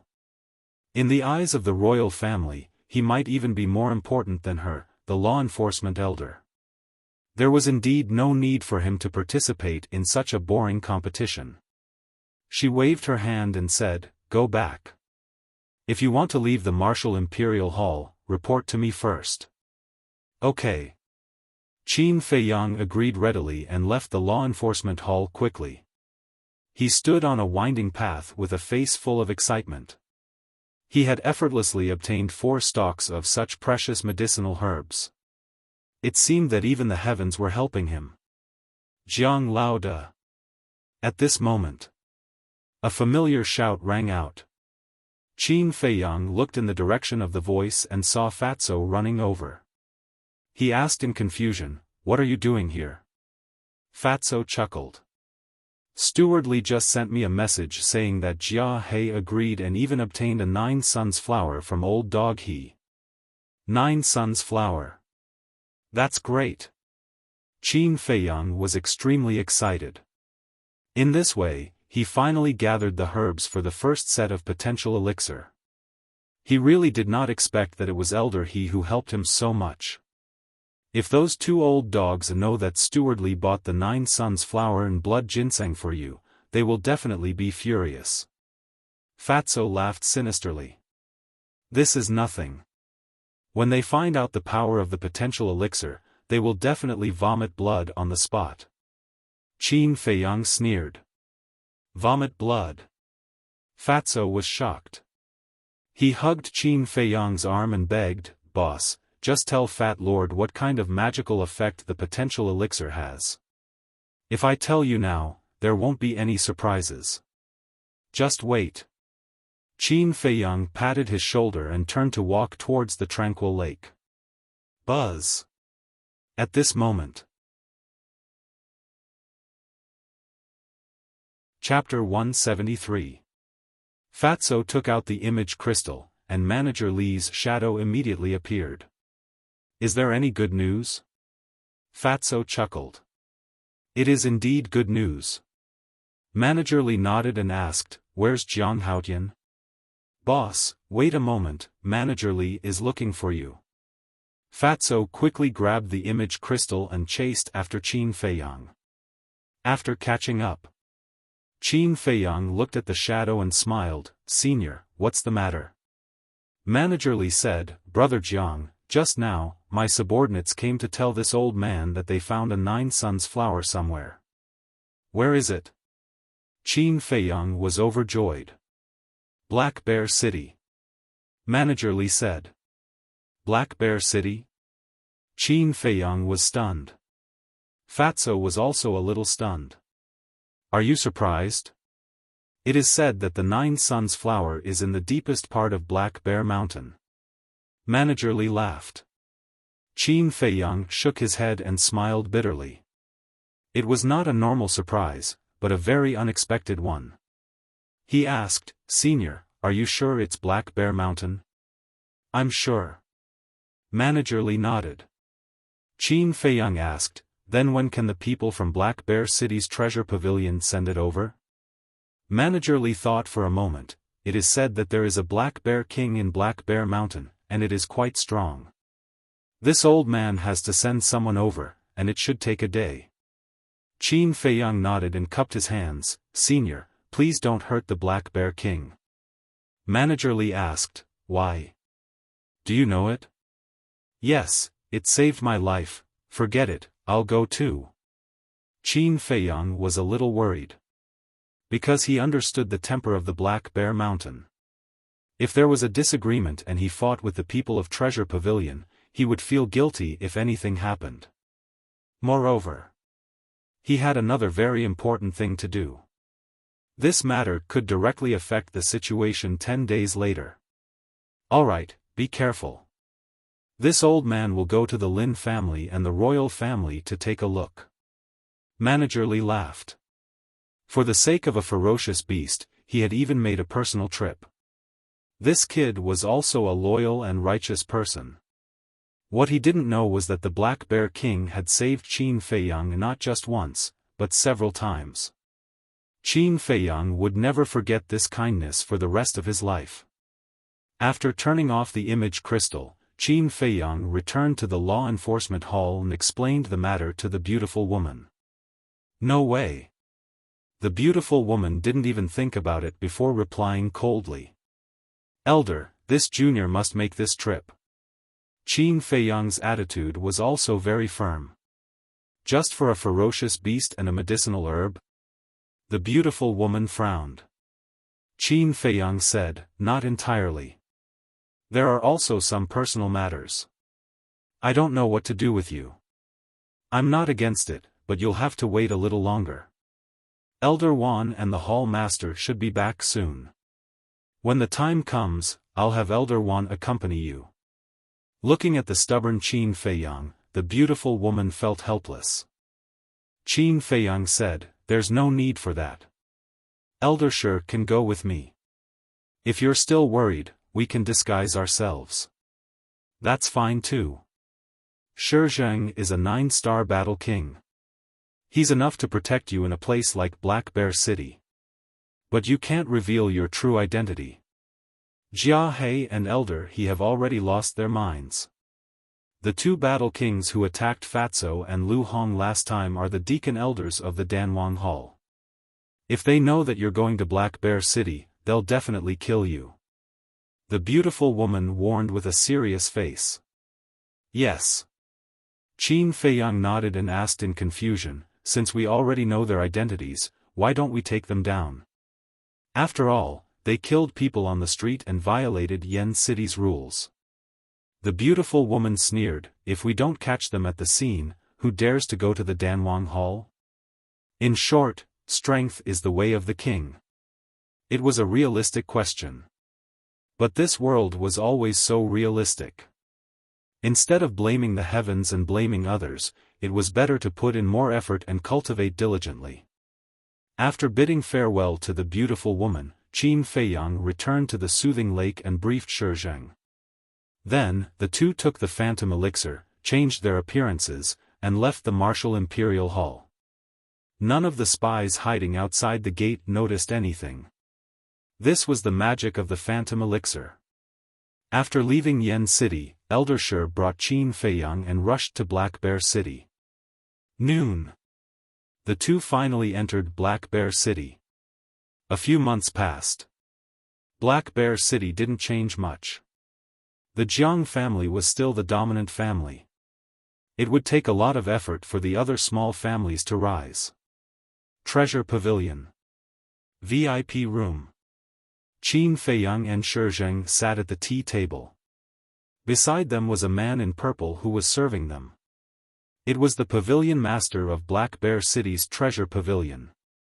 He poured tea and asked, "May I know your names? What business do you have with this pay?" Qin Feiyang said, 9 Suns Flower. The pavilion master's eyes narrowed. Qin Feiyang smiled, "Don't be nervous. This news was told to me by Manager Li. You're from Yen City?" The pavilion master suddenly raised his head and looked at the two in surprise.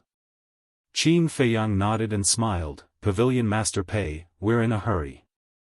Let's not drink tea. Just tell us the location of the 9 Suns Flower." The pavilion master looked at the two in silence with a trace of vigilance. Qin Feiyang smiled bitterly, "We really don't have any bad intentions. If you don't believe me, you can ask Manager Li. Wait a moment, I'll be back soon." The pavilion master got up and walked out of the VIP room. Qin Feiyang smiled helplessly at Shi Zheng. Without a doubt, he must have confirmed with Manager Li. After a while, the pavilion master strode back to the VIP room. He cupped his hands and smiled, "I've offended you earlier. Please forgive me." "It's okay." Qin Feiyang smiled and asked, "Can you tell us now?"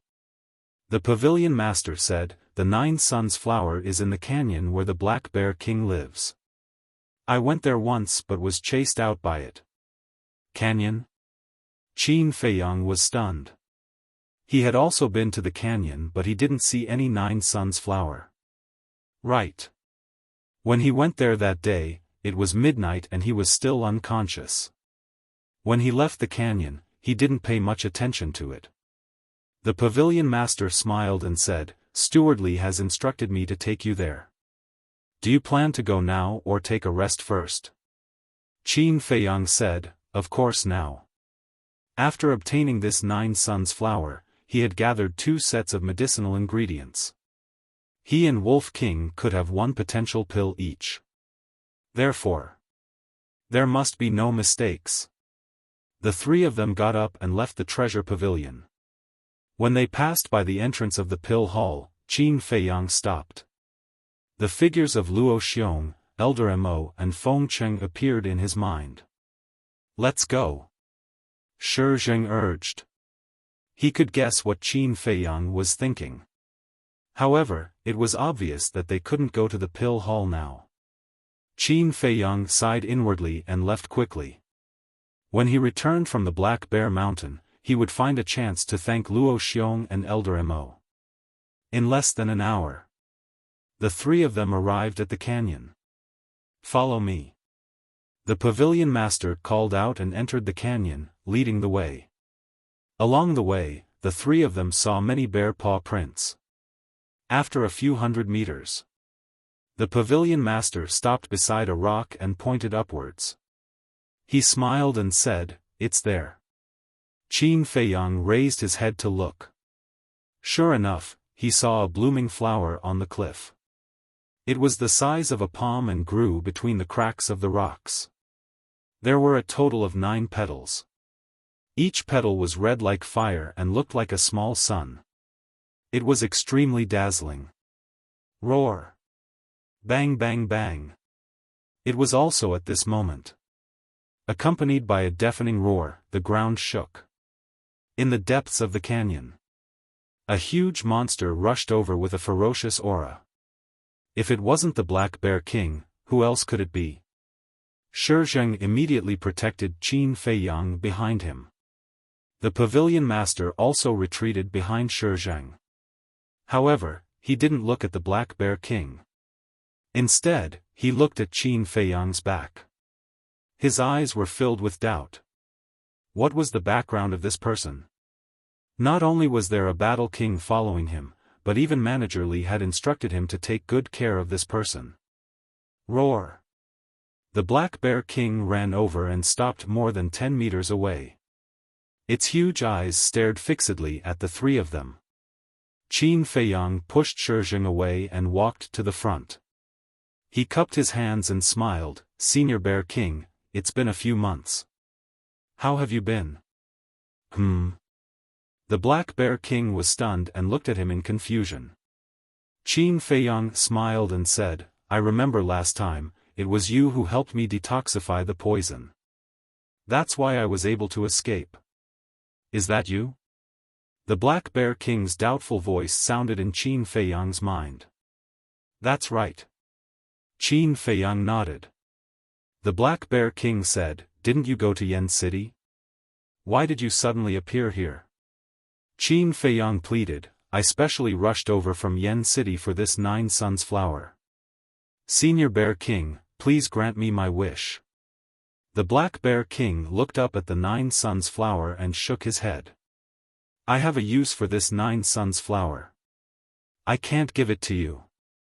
Hurry and go back." Qin Feiyang panicked and said, "Senior," the Black Bear King shouted, "if I tell you to leave, then leave. Cut the crap." It seemed to be even more anxious than Qin Feiyang. Something's wrong. Qin Feiyang's heart skipped a beat. An uneasy feeling surged in his heart. With his relationship with the Black Bear King, even if the Black Bear King didn't give him the 9 Suns flower, he wouldn't be in such a hurry to chase him away. Shi Zheng asked, "What did it say?" As the Black Bear King was using telepathy, Shi Zheng and the pavilion master did not know what it had said before. Roar! The Black Bear King seemed to have lost its patience as it roared at Qin Feiyang. Immediately, a strong wind blew here. It blew Qin Feiyang's clothes and black hair, making rustling sounds. Humph! Shi Zheng snorted coldly, took a step forward, and his aura erupted. Elder, wait! Qin Feiyang quivered, and hurriedly grabbed onto Shi Zheng, and said in a low voice, "Let me talk to it first." Shi Zheng frowned and took a step back. Qin Feiyang looked at the Black Bear King and said in a deep voice, "Senior Bear King, why is this? Did something happen?" The Black Bear King said, "Don't ask anything, this king will not say anything, and you will never come to Black Bear Mountain again. Leave immediately, the further the better." Qin Feiyang looked at it deeply and nodded, "All right, I'll go." "You're leaving just like that?" The pavilion master and Shi Zheng were somewhat stunned. "Let's go." Qin Feiyang turned around and said to the two of them, then sped towards the exit of the canyon. However, his gaze was exceptionally gloomy. The last words of the Black Bear King contained too much information. On the surface, it was chasing him away. But in reality, it was caring about him. Chapter 174. After Qin Feiyang and the other two left, the Black Bear King also returned to his lair. But he did not enter the cave. He stood outside the cave with an incomparably respectful expression. "Who is it?" A hoarse voice came from within the cave. The Black Bear King said respectfully, "Reporting to my lord, a few fierce beasts accidentally barged in. I have already chased them away. Guard outside well. Don't let any fierce beasts disturb me. Otherwise, I will send you to hell and reunite with your child." The hoarse voice said in a sinister voice, and then fell silent. Outside the cave, the Black Bear King's huge body suddenly trembled. He turned around and looked into the distance, his eyes filled with grief and anger. Outside the canyon, Qin Feiyang stood at the top of a big tree, looking into the depths of the canyon, his eyes flickering. Below, Shi Zheng and the pavilion master both had suspicious looks on their faces. "Bear King has saved me many times. I can't just sit back and do nothing. I must investigate this thoroughly." Gradually, Qin Feiyang's gaze became firm. He jumped down and landed in front of Shi Zheng and the other two. He smiled and said, "You two, I still have some things to take care of. You two can return to Black Bear City first." The pavilion master nodded. He was only here to lead the way. Since the other party already knew the location of the Nine Suns flower, there was indeed no need to continue staying. No. However, Shi Zheng shook his head without hesitation. Qin Feiyang cupped his hands and said, "Elder, I know you are concerned about me, but please believe me, I will be fine." "No matter what you say, no," Shi Zheng said stubbornly. Qin Feiyang was a little helpless. Didn't this person know how to be flexible? He pulled Shi Zheng to the side and said in a low voice, "Elder, you also know that I have an ancient castle to hide in. Even if I face the War Emperor, I can protect myself. Moreover, I am very familiar with the Black Bear Mountain. There definitely won't be any problems. Just wait for me in Black Bear City. I'll look for you as soon as I'm done. Please." Qin Feiyang looked at him pleadingly. "What exactly do you want to do?" Shi Zheng frowned. "Some private matters." Qin Feiyang smiled. Shi Zheng sighed helplessly and nodded. "All right, but you must be careful. If anything happens to you, Elder Ji will skin me alive." "Thank you, Elder." Qin Feiyang was delighted.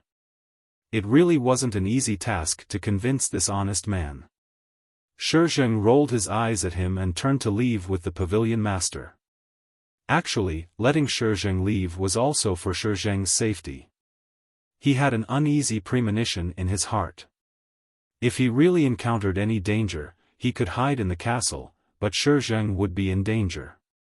Because Wolf King was in the castle, he couldn't let Shi Zheng in. Who? After letting out a long sigh, Qin Feiyang waved his hand and Wolf King appeared out of thin air. As soon as it came out, it asked, "What happened to the black bear?" "I don't know."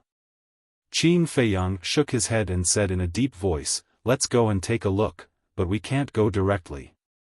Let's go to the back of the canyon first, then we can discuss." "Okay." Wolf King nodded. The man and wolf ran at full speed in the forest.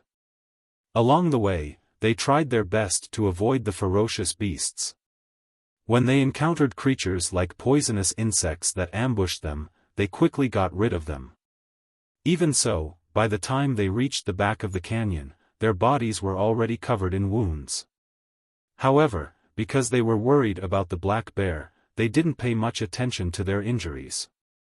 After taking the healing pill, the man and wolf looked up at the mountain in front of them. Wolf King smiled slyly. "The black bear's lair is on the other side of the mountain. Why don't we dig a hole here? We might just be able to reach the black bear's treasure trove." Qin Feiyang's face twitched. This bastard, was he worried about the black bear or the black bear's treasure trove? Cough cough. The Wolf King coughed dryly and said somewhat guiltily, "Brother Wolf is a loyal wolf. Don't get the wrong idea. Who are you trying to fool?" Qin Feiyang rolled his eyes and quietly climbed to the top of the mountain. A few hundred breaths later, the man and wolf finally climbed to the top of the mountain. However, due to the lush vegetation, they were unable to see the situation below the canyon. Qin Feiyang glanced ahead, pointed to a mountain on the left, and said, "Let's go there, we can see the black bear's lair." After another few hundred breaths, the man and wolf arrived at the top of the mountain. They hid in a patch of grass and looked down. At that moment, they saw the black bear king sitting in front of the cave entrance, looking as if he had lost his soul. Wolf King said, "Something is indeed wrong. Let's go down and ask." "Don't worry." Qin Feiyang pressed it down and said in a deep voice, "I keep feeling uneasy. Let's take a look at the situation first." Suddenly, he noticed that on the right side of the cave entrance, there was a mound of dirt. It was a few meters tall and overgrown with weeds. "That's not right." He frowned and asked, "White-eyed wolf, was there a mound of dirt there before?" Wolf King looked over and shook his head. "Brother Wolf is very familiar with this place. I can tell you very responsibly that there definitely wasn't one before. Looking at the weeds on it, it should have been piled up a few months ago. Strange, why would the Black Bear King build such a mound of dirt?" Qin Feiyang frowned. Wolf King sniffed with his nose, his pupils suddenly constricted, and exclaimed, "There's someone down there." "Someone?" Qin Feiyang's face changed. Could it be that Shi Zheng had returned? Wolf King said in a deep voice, "That's right, there are 3 unfamiliar smells." Qin Feiyang heaved a sigh of relief. 3 smells, then it couldn't be Shi Zheng. He couldn't help but become vigilant as he carefully scanned the area below. But other than the Black Bear King, there was no one else. Could it be in the cave? He couldn't help but look at the entrance of the cave, but he couldn't see the situation inside. 1 man and 1 wolf lay in the grass, motionless, waiting until it was dark. When the sky turned dark, a fire appeared in the cave. But the Black Bear King was outside the cave the whole day, so it couldn't be the Black Bear King who started the fire. "Sure enough, there's someone here," Qin Feiyang muttered. He looked up at the sky. The bright moon hung in the sky, and the stars twinkled. A night like this should give people a sense of tranquility. But Qin Feiyang's heart was extremely irritated at this moment. In the middle of the night, "Beast, go and find some firewood." A cold voice suddenly sounded in the cave. This voice, Qin Feiyang looked at the cave, his eyes full of surprise. It's Lin Chen. Wolf King pondered for a moment, and suddenly a low voice resounded in Qin Feiyang's mind. That's right. It's him. Qin Feiyang's body and mind trembled, and his eyes shone brightly. But then, his face turned pale again. If Lin Chen was here, it meant that Zuoan must be here too. Everyone thought that after Zuoan's whereabouts were exposed and he stole the alchemy fire from the pill hall, he would definitely leave the Black Bear City or even the county of Yan. Qin Feiyang had always thought so too. But he didn't expect that Zuoan was hiding in the Black Bear Mountain. Sure enough, the most dangerous place was the safest place. If it wasn't for the Nine Suns flower, no one would know even if Zuoan hid here for the rest of his life. The Black Bear King went to find a few dead wood and entered the cave. But soon, he came out again and stood guard outside. Qin Feiyang glanced at the cave, and then looked at the Black Bear King. He then brought Wolf King to the castle. Wolf King said anxiously, "Little Qin Zi, what should we do? Zuoan is so powerful, how can we save the Black Bear King? And Feng Cheng is probably in the cave too." Qin Feiyang lowered his head and pondered. The Black Bear King's body was too big to bring him to the castle. The only way was to let Zuoan leave the Black Bear Mountain. But it was impossible. Have you thought of a way? If Zuoan loots the treasure trove, everything will be over. It was a slip of the tongue, don't misunderstand, Brother Wolf is really worried about the Black Bear King. In a moment of desperation, Wolf King let it slip. When he realized it, he quickly explained. But no matter how he explained, Qin Feiyang would not believe him. This white-eyed wolf was really only concerned about the treasure trove. Wolf King said, "You have to believe in Brother Wolf. Although Brother Wolf is concerned about the treasure trove, he is more concerned about the Black Bear King." That's enough. Qin Feiyang glared at him fiercely. He pondered for a moment, and the corners of his mouth gradually pursed into a cold smile. Today is different from the past. Now that we have the image crystal, we can catch them all in one fell swoop. As soon as he finished speaking, he took out the image crystal and quickly became excited. Soon, Fatso's shadow appeared. "Jiang Laoda, what are you doing? Have you found the Nine Suns flower?" Fatso half reclined on the chair with his legs crossed, looking leisurely. Qin Feiyang said, "Go to Elder Ji immediately and tell her that I have found Zuoan's whereabouts." Fatso was so frightened that he immediately flipped over from the chair. He hurriedly got up in a hurry and shouted angrily, "What did you say? You found Zuoan?" "Yes." Qin Feiyang nodded. Okay, just you wait. Fat Lord will go to Elder Ji immediately." After Fatso turned off the image crystal, he hurriedly ran out of the attic. Lu Hong walked out of the room and stood on the balcony. She asked, "Fatso, what happened?" "Zuoan has appeared." Fatso shouted without looking back. Lu Hong's complexion instantly turned deathly pale. She hurriedly leaped down and chased after the fatty. In the law enforcement hall, Fatso did not knock on the door and directly barged into the beautiful woman's lounge. The beautiful woman frowned and said angrily, "What are you doing?" Fatso said anxiously, "Elder, something bad has happened. Jiang Laoda has encountered Zuoan." "What?" Elder Ji suddenly got up and landed in front of Fatso. She said angrily, "How is he now?" "He seems to be fine." Fatso shook his head in panic. Elder Ji said, "Quickly contact him. I want to ask him in person." "Okay." Fatso activated the image crystal. When Qin Feiyang's shadow appeared, the beautiful woman asked anxiously, "Where is Zuoan? Are you okay?" Qin Feiyang shook his head and said, "Zuoan is at Black Bear Mountain. He has not found me yet." Wolf King hid in a corner to avoid being seen by the beautiful woman. The beautiful woman heaved a sigh of relief and said, I will inform the temple master immediately. You must be careful. Do not let him find you.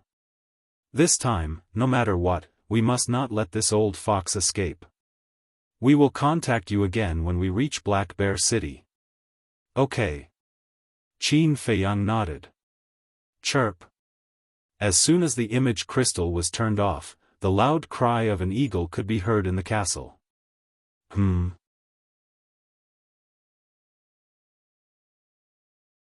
Chapter 175.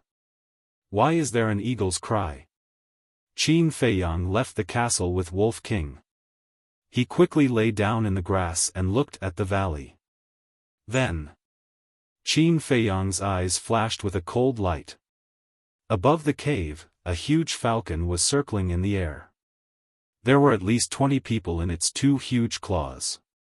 Those people were all dead. Below the falcon stood a young man. It was Lin Chen. He glanced at the people in the falcon's claws and smiled at the falcon. These are a good harvest. I can refine more than 20 blood evil pills. The falcon's eyes flashed with a sharp light. The falcon loosened its claws. More than 20 corpses fell to the ground in front of Lin Chen with loud thuds. Lin Chen shouted, Black Bear King, why are you still standing there?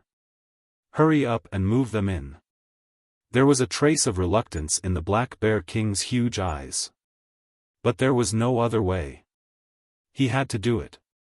Lin Chen looked at it with disdain. He raised his head to look at Falcon and said, Master has instructed us to capture more people tomorrow. As usual, do not hunt in Black Bear Mountain to avoid arousing suspicion. Chirp. The falcon let out a sharp cry, flapped its black wings, and rushed out of the valley. At the same time, a man and a wolf also entered the castle. After the falcon left, Qin Feiyang and Wolf King appeared again. These 2 bastards really used people to refine pills. Qin Feiyang clenched his fists. His eyes were full of murderous intent. He was not against killing people. After all, this was the law of survival. But using people to refine pills was simply inhumane. Such people could not be appeased even if they were cut into pieces. Wolf King said in a low voice, Little Qin Zi, calm down. Don't alert the enemy. This was a good opportunity. There could not be any accidents. Otherwise, if Xuan escaped, he did not know when he would be able to find him again. This point, Qin Feiyang also knew very well. So he suppressed the anger in his heart. Time flew. It was almost dawn, but there was still no news. What are they doing? Qin Feiyang frowned. It had already been an entire night. With the speed of the Martial King Hall Master and the others, they should have arrived by now. The morning sun rose. All things were awakening. At this moment, Qin Feiyang's imaging crystal finally reacted. Continue monitoring. Call me if you need anything. After instructing Wolf King, he entered the castle and took out the image crystal. Rays of light were emitted. Fatso's phantom appeared. Qin Feiyang said angrily, Fatso, what are they doing? Why aren't you here yet? Fatso said, coming. We are now in the forest in front of the canyon. Come over quickly. Jungle? Qin Feiyang was stunned. He frowned and asked, then what are you doing here? There's no other way. Ling Yunfei needs to cultivate, and Lu Hong doesn't want to come. We can only sacrifice Fat Lord this time. Fatty had a helpless expression on his face. Qin Feiyang thought about it carefully and understood. Only Ling Yunfei, Lu Hong, and Fatso had established a contract bridge with him. If the giants of the county of Yen wanted to contact him, they had to go through one of them. I won't go over. You guys go around to the back of the canyon. I'll wait for you here. Remember, don't make any noise. Also, restrain your aura. Qin Feiyang said in a deep voice. Okay. Fatso nodded. After turning off the imaging crystal, Qin Feiyang took an illusion form elixir and turned into Jiang Haotian's appearance. Then, he left the castle, sent Wolf King into the castle, and ran to the foot of the mountain. In less than 100 breaths, 6 figures entered his sight. 2 of them were Fatso and Shi Zheng. Shi Zheng had also recovered his true appearance. Qin Feiyang had seen the martial arts hall master before, so he could naturally recognize him. As for the other 3, they all looked middle-aged. Although they had retracted their aura, one could tell at a glance that the 3 of them were not simple people. Because their aura was too outstanding. His gaze was also extremely sharp, like the edge of a blade. A group of people walked over silently. Qin Feiyang cupped his hands and said, "Greetings, seniors. Jiang Haotian, although I've been in Xingyue City, I've heard rumors about you every day. I've always been curious if you have 3 heads and 6 arms. But today, I see that you're no different from an ordinary person." The person who spoke was Luo Qingzhu's father, Jiang Zhengyi. He was about 1.85 meters tall and slightly thin. He wore a fitted white robe, and there were spots of white hair at his temples. On his weathered face, there was an easygoing smile. Qin Feiyang smiled bitterly and said, "Senior Jiang, these are all rumors. You can't take them seriously. Among the 4 giants of the county of Yan, only the chief pavilion master was in Xingyue City. So, even if no one introduced him, he knew." Rumors? Jiang Zhengyi was stunned. He shook his head and laughed. Qin Feiyang looked at the last person and cupped his hands. "Senior, you must be the king of Yan." This person had a strong body. He wore a golden robe and a crown on his head. He exuded the aura of a king from head to toe. He was no stranger to this aura of a king. Moreover, only the county kings of the 18 counties were qualified to wear a crown. The king of Yan nodded and smiled faintly. "Little brother, you've done a great job this time. When we catch Suoan, I'll reward you handsomely." "Thank you, king of Yan." Qin Feiyang thanked him and looked at the last person. This person was tall and straight. His eyebrows were as sharp as swords. There was no expression on his face, and he looked extremely cold. There was no doubt that this person was the hallmaster of the Danwang Hall. "Greetings, senior." He bowed politely. The hallmaster of the Danwang Hall only nodded faintly. Qin Feiyang was too lazy to ask for a rebuff. He glanced at the 4 giants and said, "Zuoan is on the other side of the mountain. Other than Elder Feng, the Black Bear King is also in his hands. I would like to ask the 4 of you to save them first before dealing with Zuoan." The hallmaster of the Danwang Hall immediately said, "I don't agree. What if Zuoan escapes while we're saving them?" Qin Feiyang raised his eyebrows and asked, "Senior, are you saying that you're going to sacrifice them?" "For the sake of the big picture, we can only sacrifice them. As the law-enforcing elder of the Pill Hall in Black Bear City, I believe that Feng Cheng is prepared to die." The hallmaster of the Danwang Hall said coldly. Qin Feiyang clenched his fists and said, "Senior, if I may offend you, Elder Feng is not your slave. Why should he be sacrificed? Is this what you should say as the hallmaster of the Grand Hallmaster?" The hallmaster of the Danwang Hall raised his eyebrows and said faintly, "This is the business of the Danwang Hall." "Is it your business?" Qin Feiyang said, "Indeed, it's none of my business. However, I owe Elder Feng and the Black Bear King a debt of gratitude. Even if I'm insignificant in front of you. I thought you didn't know your place." The hallmaster of the Danwang Hall said faintly. Qin Feiyang stared at him. His fists clenched tighter and tighter. Birds of a feather flocked together. He was the same as Jia He and Elder He. Such a person. Such a person in the Danwang Hall. It's disgusting. All right. If you really want to sacrifice them, I don't have any objections. However, I'm afraid it's wishful thinking for you to catch Xiaofan today. Qin Feiyang's face darkened. There was a trace of madness in his eyes. What are you trying to do? Do you believe that I won't kill you right now? The hallmaster of the Danwang Hall narrowed his eyes. There was a dangerous signal in his eyes. To be honest, I'm not afraid of you. Qin Feiyang sneered.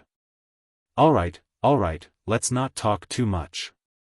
Ma Cheng, you are really something. No matter what, you are someone with status. How can you be so calculative with a member of the younger generation? Jiang Haotian is right. As the hallmaster of the Danwang Hall, you shouldn't have said such words.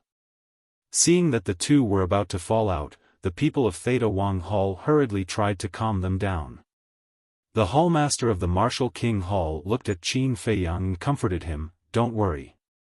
Feng Cheng is also Feng Ling Heir's grandfather. I won't leave him in the lurch." "Thank you, senior." Qin Feiyang cupped his hands and thanked the hallmaster. He then looked at Ma Cheng and shook his head. This is the difference between people. Senior Ma Cheng, how can you accept this? A cold light flashed in the depths of Ma Cheng's eyes. The hallmaster of the Martial King Hall frowned and reprimanded, "Little brat, stop talking."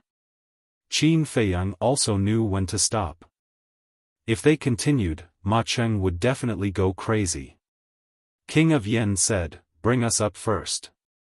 Qin Feiyang said, "To be honest, I've already thought of a plan." "Tell me about it." Jiang Zhengyi looked at him with good intentions. "Lure the snake out of its hole.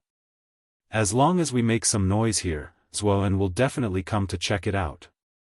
At that time, you guys will hold him back while Elder Shi and I will go to save Feng Ling Heir. If Xiaofan doesn't come and only sends Lin Chen, it's fine too. We can capture him and interrogate him about the situation in the cave. As long as we know the situation inside, it won't be difficult to save Senior Feng." Qin Feiyang said. He had been thinking about it for the whole night. This was the most reliable method. Shi Zheng asked, "What if he sends the Black Bear King to check it out?" "It's naturally better if the Black Bear King comes. The reason why he didn't tell me the truth yesterday must be that he was worried that I would be implicated. But now that you guys are here, the situation is different. There's nothing for him to worry about." Qin Feiyang said with a smile. The hallmaster of the Martial King Hall pondered for a moment and looked at Jiang Zhengyi and the other two. He said with a smile, "I think his idea is feasible. What about you guys? Do you have any objections?" "No." King of Yen smiled faintly. "I have no objections either." Jiang Zhengyi said with a smile. He was more and more curious about Qin Feiyang. Only Ma Cheng did not express his opinion. King of Yen patted him on the shoulder and said with a smile, "What's there to think about? It's settled." Then he looked at Qin Feiyang and said, "Bring us up." The group of people quietly climbed up the mountain. When they arrived at the top of the mountain, Qin Feiyang pointed down and whispered, "Xiaofan is there. The one squatting at the entrance of the cave is the Black Bear King." Their gazes immediately changed. The hallmaster of the Martial King Hall said in a deep voice, "Jiang Haotian, you're the one who made the plan. Hurry up and make the arrangements. We'll listen to you now." "Listen to me?" Qin Feiyang was stunned and hurriedly said, "Thank you, senior." However, before he could make the arrangements, Ma Cheng suddenly roared, "Xiaofan, come out and face your death." Then he jumped and landed down, his aura soaring into the sky. "Bastard!" Chapter 176. The King of Yen, Jiang Zhengyi and the Martial King Hall Master changed their expressions as well. Seeing that Qin Feiyang was about to rush down, Jiang Zhengyi pulled him back and whispered, "Don't be rash. Although Ma Cheng is petty, he won't do anything that will ruin the overall situation. The King of Yen nodded. That's right. He might have a better plan. Let's take 2 steps back and not let Zuoan notice us. The 3 powerhouses and Shizheng retreated and held their breaths, waiting for Ma Cheng's attack. Qin Feiyang and Fatso lay in the bushes, glaring at Ma Cheng. Boss, do you believe him? Fatso asked softly. Qin Feiyang did not reply. His gaze was as sharp as an eagle's and was aggressive. Below. The Black Bear King was the first to get up and looked at Ma Cheng in horror. This was an expert. He was no weaker than the person in the cave. The moment Ma Cheng landed, a black figure darted out of the cave. It was a sinister-looking old man in a black robe. His eyes were sunken and emitted a sinister green light. That's right. He was Zuoan. Zuoan's pupils constricted when he saw Ma Cheng. He said in shock and anger, "How did you find this place?" Ma Cheng sneered, "It's all thanks to Jiang Haotian." Qin Feiyang, who was lying on the mountaintop, shuddered violently. He turned to look at Theta Wang and the others and said coldly, "Is this his plan? Can't you see that he has no intention of saving Feng Cheng and the Black Bear King?" The 3 of them frowned as well. At the same time, when he heard Jiang Haotian's name, Zuoan's sinister eyes shone with a cold glint. "It's that little bastard again. Where is he?" "He's up there." Ma Cheng pointed to the mountaintop. "Ma Cheng, you've gone too far." The Martial King Hall Master shouted angrily and turned into a streak of light, diving toward Zuoan. The King of Yen and Jiang Zhengyi exchanged glances and darted toward Zuoan as well. They planned to capture the leader first. As long as they could capture Zuoan, Feng Cheng and the Black Bear King would not be in danger. At the same time, the Black Bear King also ran towards Ma Cheng. It knew what was going on when it heard Jiang Haotian's name. However, Zuoan was even faster.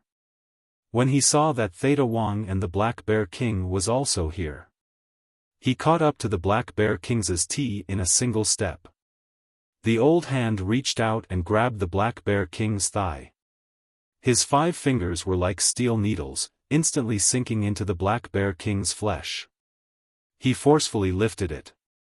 The Black Bear King roared and its huge body fell down, creating a deep crater in the ground. Watching this scene, Qin Feiyang bared his teeth and cracked his eyes. His body was shivering. Originally, the Black Bear King was not far from Ma Cheng. Ma Cheng could save the Black Bear King before Zuoan did. He did not helped Black Bear did not help the help bear help. Qin Feiyang's heart was filled with hatred. If it dares to take another step closer, I will crush its head. At this moment, Zuoan stepped on the Black Bear King's head and looked at Theta Wang and the Black Bear King with a sinister smile. "Lin Chen, bring that old thing out as well." He shouted coldly again without turning his head. Almost at the next moment, Lin Chen dragged an old man with disheveled hair out of the cave. It was Feng Cheng. But at this moment, he was covered in wounds and unconscious. Lin Chen was still quite nervous when he saw the 4 giants. He hid behind Zuoan and did not dare to raise his head. Seeing this, King Yen and the other 2 frowned. They changed their direction and landed beside Ma Cheng. Jiang Zhengyi sighed. "Ma Cheng, you shouldn't have done this." "Shouldn't have?" Ma Cheng was so angry that he laughed. "Then I'd like to ask you, why should I listen to the arrangements of a young boy?" The Martial King Hall Master said angrily, "Don't you know that you have to look at the big picture?" Ma Cheng said disdainfully, "The big picture? It's ridiculous. With the 4 of us here, how can he escape?" "Alright, since things have come to this, let's not talk about it anymore." King Yen shouted and looked at Lin Chen gloomily. He said coldly, "As a disciple of the Lin family and a core disciple of the Danwang Hall, How can you be in cahoots with the devil's one? Are you letting down everyone who has trained you? Lin Chen's face turned pale. Zuoan grinned. With me here, don't be afraid of them. Stick out your chest. Sooner or later, you will trample them under your feet. Lin Chen's body trembled slightly. The nervousness in his heart suddenly disappeared. He held his head high and looked directly at the four with a sneer on his face. Jiang Zhengyi shouted, Zuoan, I advise you to turn back and be saved. Don't be obsessed. Hee, you said the same thing in Yen City back then. But after so many years, I'm still alive and well. I'm not interested in you now. Zuoan grinned and looked up at the top of the mountain. He said with a sinister smile, Jiang Haotian, if you don't want them to die, get down here now. Fatso's eyes trembled. He asked, Boss, what should we do? Qin Feiyang did not hesitate. He stood up and looked at Zuoan, little bastard, you're good. I was fooled by you last time at the Eagle Claw Peak. I was hiding here and you found me again. I can't help but wonder if I owed you something in my previous life. Zuoan frowned. This kid was simply his nemesis. Qin Feiyang jumped a few times and landed in the canyon. Fatso followed closely behind him. There would be a fierce battle later. He would only be safe if he stayed by Qin Feiyang's side. Elder Shi also followed beside him. Qin Feiyang did not say a word. He walked step by step towards Zuoan. Ma Cheng, who was at the side, pursed his lips and sneered. Silly boy, didn't I ask you to never come back? Why are you so disobedient? The Black Bear King's angry voice resounded in Qin Feiyang's mind. Qin Feiyang raised his head and looked into the Black Bear King's eyes. He smiled and said, You've saved my life a few times. How can I stand by and do nothing? Sigh, you're so silly. The Black Bear King sighed. Fortune favors fools. Qin Feiyang smiled and looked down at Zuoan. He said, I don't want to talk nonsense. Let them go and I'll go with you. No. The Martial Lord Hall Master immediately shouted. Qin Feiyang said, This is my personal matter. Please don't interfere. Zuoan looked at Qin Feiyang with flickering eyes. There's nothing to think about. I'm more valuable than them. I can help you refine the supreme grade blood spirit pill. I believe it won't be long before you step into the 9-star combat emperor realm or even higher. Qin Feiyang said expressionlessly. King Yen and the others frowned. Zuoan glanced at the four overlords and said, That's a good idea. But aren't you afraid of being hunted down by them? Hunted down? I'll tell you the truth. I've made a plan. If you follow it step by step, you'll definitely die today. But some old bastard wants to take revenge on me. Do you think I still need to be afraid? I hate them more than you do now. I can follow you. If you don't mind, we can join hands. You have the strength and I have the brains. We can turn the county of Yen upside down. Qin Feiyang said coldly. The Martial Lord Hall Master's heart sank. The situation had become serious. Ma Cheng was not angry. Instead, the sneer on his face became thicker. Because if Qin Feiyang really reached an agreement with Zuoan, he would have every reason to kill Qin Feiyang in front of the Martial Lord Hall Master. Zuoan looked at Ma Cheng thoughtfully, then looked at Qin Feiyang and said, Are you that confident? Qin Feiyang smiled faintly and said, At least, I'm stronger than that trash Lin Chen. Lin Chen clenched his fists and his eyes were gloomy. Zuoan said with a smile, Compared to Lin Chen, you're indeed much stronger. Huh, suddenly. Zuoan laughed out loud. Little bastard, do you think I don't know what you're planning? You'll definitely hide after I release them. At that time, those 4 old dogs can attack me without any scruples. Zuoan looked at him mockingly. Qin Feiyang's heart shuddered. This old fox was not easy to fool. Little bastard, do you know? I hate you so much that I can't wait to drink your blood and eat your flesh. But after thinking about it, I changed my mind. It's too easy for you to kill you directly. I'll torture you and make you suffer so much that you'll wish you were dead. I'll completely destroy you mentally. You want them very much? Alright, I'll give them to you. Anyway, they're no longer of any value. Zuoan kicked the Black Bear King's head, and that huge body smashed towards Qin Feiyang with the sound of wind and thunder. At the same time, the Black Bear King let out a blood-curdling scream. The Martial Lord Hall Master waved his hand, caught the Black Bear King, and placed him on the ground. Qin Feiyang hurriedly looked over, only to see that the Black Bear King's head had already split open, and blood was gushing out. Senior Bear King. He roared, squatted in front of the Black Bear King, took out a large pile of healing pills, and stuffed them into the Black Bear King's mouth. Zuoan laughed sinisterly and picked up Feng Cheng. Streams of battle qi madly rushed towards Feng Cheng's heart. The excruciating pain woke Feng Cheng up. Qin Feiyang raised his head abruptly, his eyes widening in anger as he rushed towards Zuoan without caring about his own safety. Jiang Haotian, calm down. Shi Zheng hurriedly hugged him and advised anxiously. Pain? Sorrow? TSK, this is just the beginning. The more painful things are yet to come. One day, you'll regret provoking me. You'll kneel in front of me like a dog and beg me to spare you. Zuoan laughed maniacally and threw Feng Cheng in front of Qin Feiyang as if he was throwing rubbish. Following closely, he grabbed Lin Chen and charged into the sky without even looking back. Where do you think you're going? The King of Yen and Jiang Zhengyi shouted angrily at the same time, carrying a monstrous aura as they chased after him. Watch him. The Martial Lord Hall Master instructed Shi Zheng, glanced at Ma Cheng gloomily, and quickly chased after him. Humph.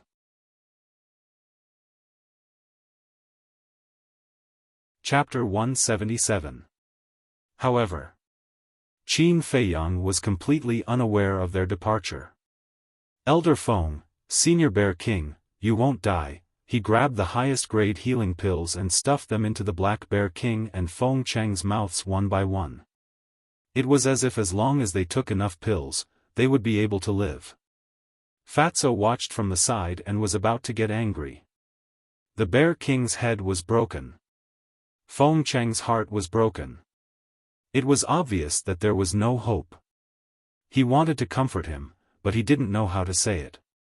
Shi Zheng also lowered his head in silence. He didn't expect that this seemingly strong young man would have such a weak side. Suddenly, Feng Cheng stretched out his old hand and grabbed Qin Feiyang's wrist, laughing intermittently. Brat, I didn't expect to see you again before I die. As he spoke, he vomited blood. Qin Feiyang hurriedly said, Elder Feng, don't talk. If you don't say it now, you won't have the chance. Brat, promise me a request. Ling Er's parents died early. Since we were young, we relied on each other for survival. The one I can't let go of the most is her. When I die, help me take care of her, okay? Feng Cheng looked at him pleadingly. Okay. Qin Feiyang nodded, suppressing the emotions in his heart. He turned to look at Shi Zheng and smiled. Elder Shi, can you leave me for a while? I have something to say to Elder Feng. Okay. Shi Zheng turned and walked outside.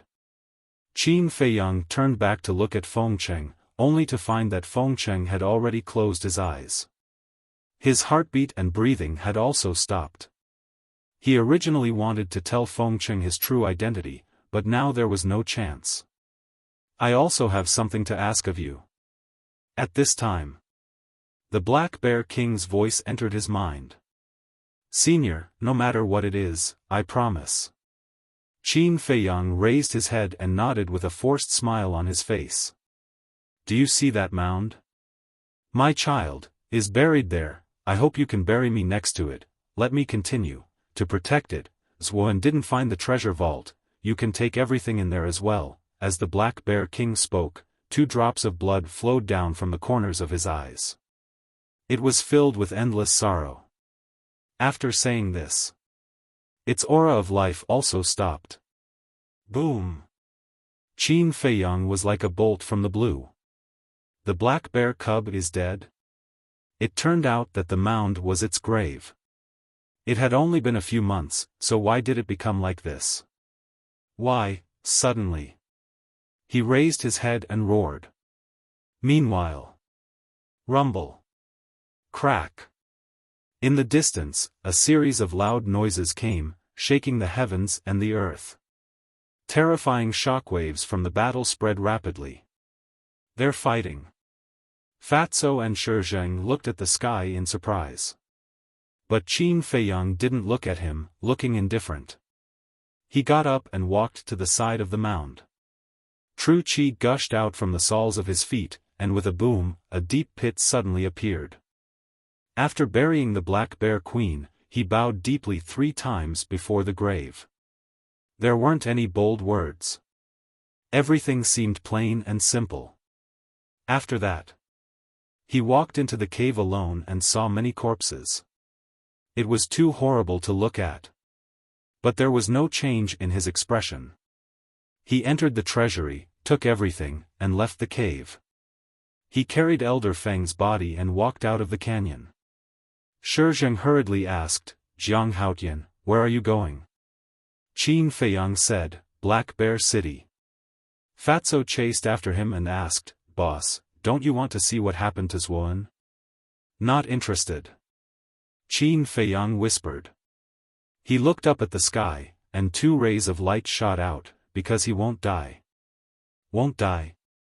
Fatso and Shizheng looked at each other, with a trace of surprise in their eyes. For giants working together, how could they not be able to deal with Xuan? Qin Feiyang explained and left the canyon silently. Black Bear City. Isn't he Jiang Haotian? I heard he went to Yen City, why did he suddenly come back? Look, isn't the person he's carrying the pill hall's Elder Feng? That's right, it's him. I heard that he was kidnapped by Xuan a few months ago, why is he dead now? As soon as Qin Feiyang entered Black Bear City, the people on the streets surrounded him. But with Shizheng around, no one could get close. Qin Feiyang went straight to the pill hall, but he did not go in. He stood outside the door. After a while, 2 familiar figures entered his line of sight. They were Luo Xiong and Elder Mo. What's going on? Jiang Haotian, how did Elder Feng die? The 2 hurriedly ran to Qin Feiyang and asked with a sad face. Qin Feiyang did not explain. After passing Elder Feng to Luo Xiong, he said, Seniors, please bury him. Okay. The 2 nodded. They had a lot of questions to ask. But Qin Feiyang did not give them the chance to ask. He took out a jade box and stuffed it into Elder Mo's hand. After saying goodbye, he left with Shizheng and Fatso. Elder Mo opened the jade box and his eyes trembled. There were 4 supreme-grade red fire-glazed elixirs inside. The elixir patterns were dazzling. Where's Brother Jiang? Where is he? Not long after, Jiang Wei hurriedly ran over and asked Luo Xiong and Elder Mo, he's gone. Luo Xiong sighed deeply and left with Elder Mo. The 2 of them looked very lonely. They had heard about the situation in Yen City. If it wasn't for those people from the Danwang Hall, how would it end up like this? Outside the city, Qin Feiyang followed a small path and entered a forest. He took out 3 illusory form elixirs. He took one and gave the other 2 to Fatso and Shizheng. The 2 of them looked at each other and took the elixirs suspiciously. Fatso was puzzled. Boss, is there a need to change your appearance now? Qin Feiyang shook his head and said, you can't let your guard down. After changing your appearance, go to Black Bear City and wait for me. I want to go somewhere. Shi Zheng raised his eyebrows and said, "No, I can't let you leave alone. I'm just going to a small village. I'll be fine." After Qin Feiyang finished speaking, he gave Fatso a look. Fatso understood and pounced on Shi Zheng, hugging him tightly. At the same time, Qin Feiyang turned and quickly disappeared into the forest, disappearing from Shi Zheng's sight. Shi Zheng was shocked and said angrily, "Fatso, what are you doing? Let go of me. Unless you kill Fat Lord." Fatso refused to let go and sighed, "Elder Shi, Fat Lord knows that you are concerned about Jiang Laoda, but I am more concerned about his safety than you are. Don't worry, he will be fine." Shi Zheng frowned and said in a deep voice, "If anything happens to him, will you be responsible?" "If I'm responsible, I'll be responsible. Let's go to Spring Breeze restaurant to drink and get drunk." After Fatso consumed the illusory form elixir, he dragged Shi Zheng towards Black Bear City. In front of a fast-flowing river, Qin Feiyang turned his head and glanced at the forest behind him.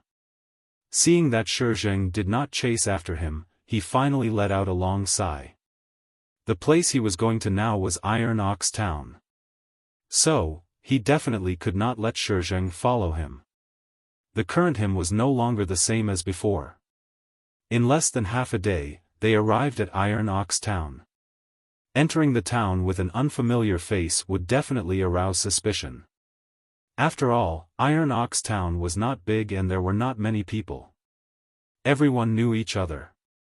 "I say, young man, where did you come from? What business do you have in our Iron Ox Town?" A few old men who were playing chess under a big tree stopped Qin Feiyang and asked curiously. Qin Feiyang just smiled at them and walked past them. What a strange kid. The old men shook their heads and did not pay much attention to him. Lin family. Qin Feiyang stood in front of the gate, looked at the two servants, and said indifferently, "Take me to see Lin Chang." "Who are you? Is the patriarch someone you can see whenever you want? Tell me your name." The two servants shouted coldly. Qin Feiyang's eyes flashed coldly and directly rushed in. "How dare you? Coming to my Lin family to behave atrociously, see if I don't break your dog legs." The two servants were full of hostility, waving their fists and punching towards Qin Feiyang. "Humph!" Qin Feiyang snorted and turned around to slap them. Slap! The two servants were slapped away on the spot, a bright red palm print quickly appeared on their faces, and there was a trace of blood at the corner of their mouths. "If you dare to block my way again, I'll kill you." After coldly leaving behind these words, Qin Feiyang strode into the Lin clan. He was no stranger to the Lin family. He walked to the meeting hall with ease. The servants he met along the way were a little confused. Who was this master? After passing through a garden, he found Lin Chang sitting alone in a pavilion, drinking wine. His clothes were disheveled, his hair was disheveled, and his face was dirty. He looked like an old man with one foot in the grave. Qin Feiyang walked behind the two servants and asked, "What's wrong with Lin Chang?" "Sigh, it's all because of Mississippi. Ever since Miss went to Yen City, the patriarch has been like this, drinking all day and doing nothing. If this goes on, the Lin family will decline sooner or later." The two servants sighed. After that, they found that something was wrong. They turned to Qin Feiyang and scolded, "Who are you? What are you doing in our Lin family?" "I'm here to find your patriarch." Qin Feiyang said lightly and strode toward the pavilion. The two servants looked at each other and hurriedly chased after him. With Qin Feiyang's current speed, how could the two servants catch up with him? He walked into the pavilion. Immediately, the smell of wine and stench mixed together, forming a stench that assailed his nose. He frowned, looked at the drunk Lin Chang, and shook his head. "I didn't expect you to become like this in less than a year. Who are you? Are you here to drink with me?" Lin Chang stood up drunkenly and staggered toward Qin Feiyang. Qin Feiyang raised his eyebrows and stood aside. With a bang, Lin Chang lost his balance and fell to the ground. The two servants ran over and hurriedly helped him up. Smelling the stench, disgust filled the faces of the two men. Qin Feiyang shook his head. As the patriarch of the Lin family, you even began to hate the servants. How can you be such a failure? I don't need your help. Get out of my way.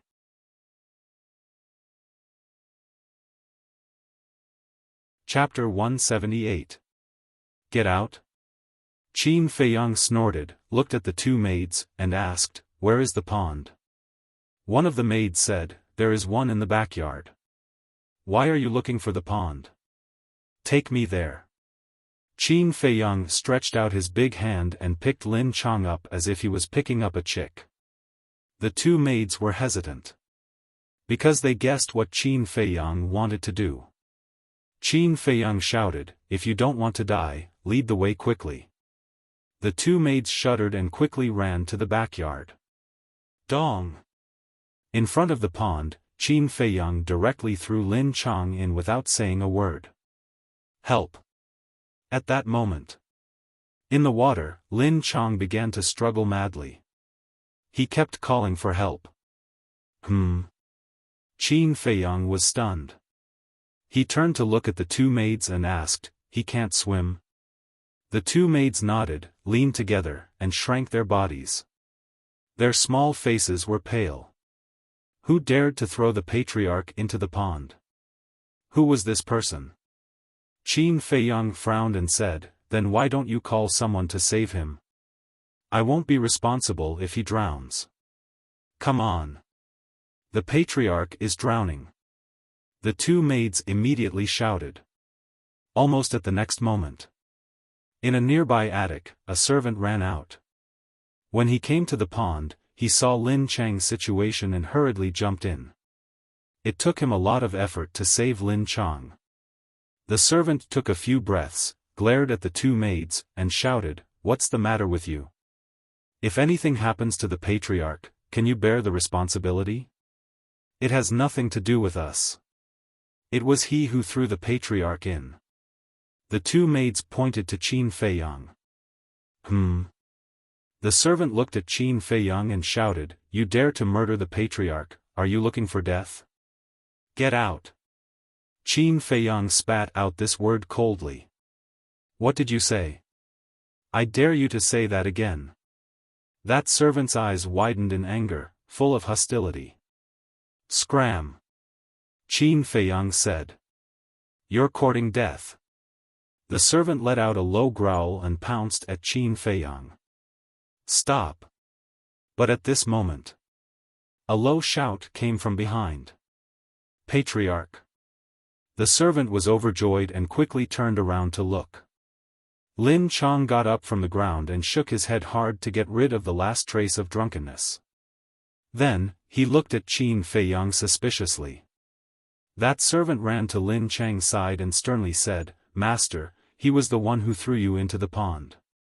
He must have eaten a leopard's guts." Lin Chang let out a long breath and walked in front of Qin Feiyang.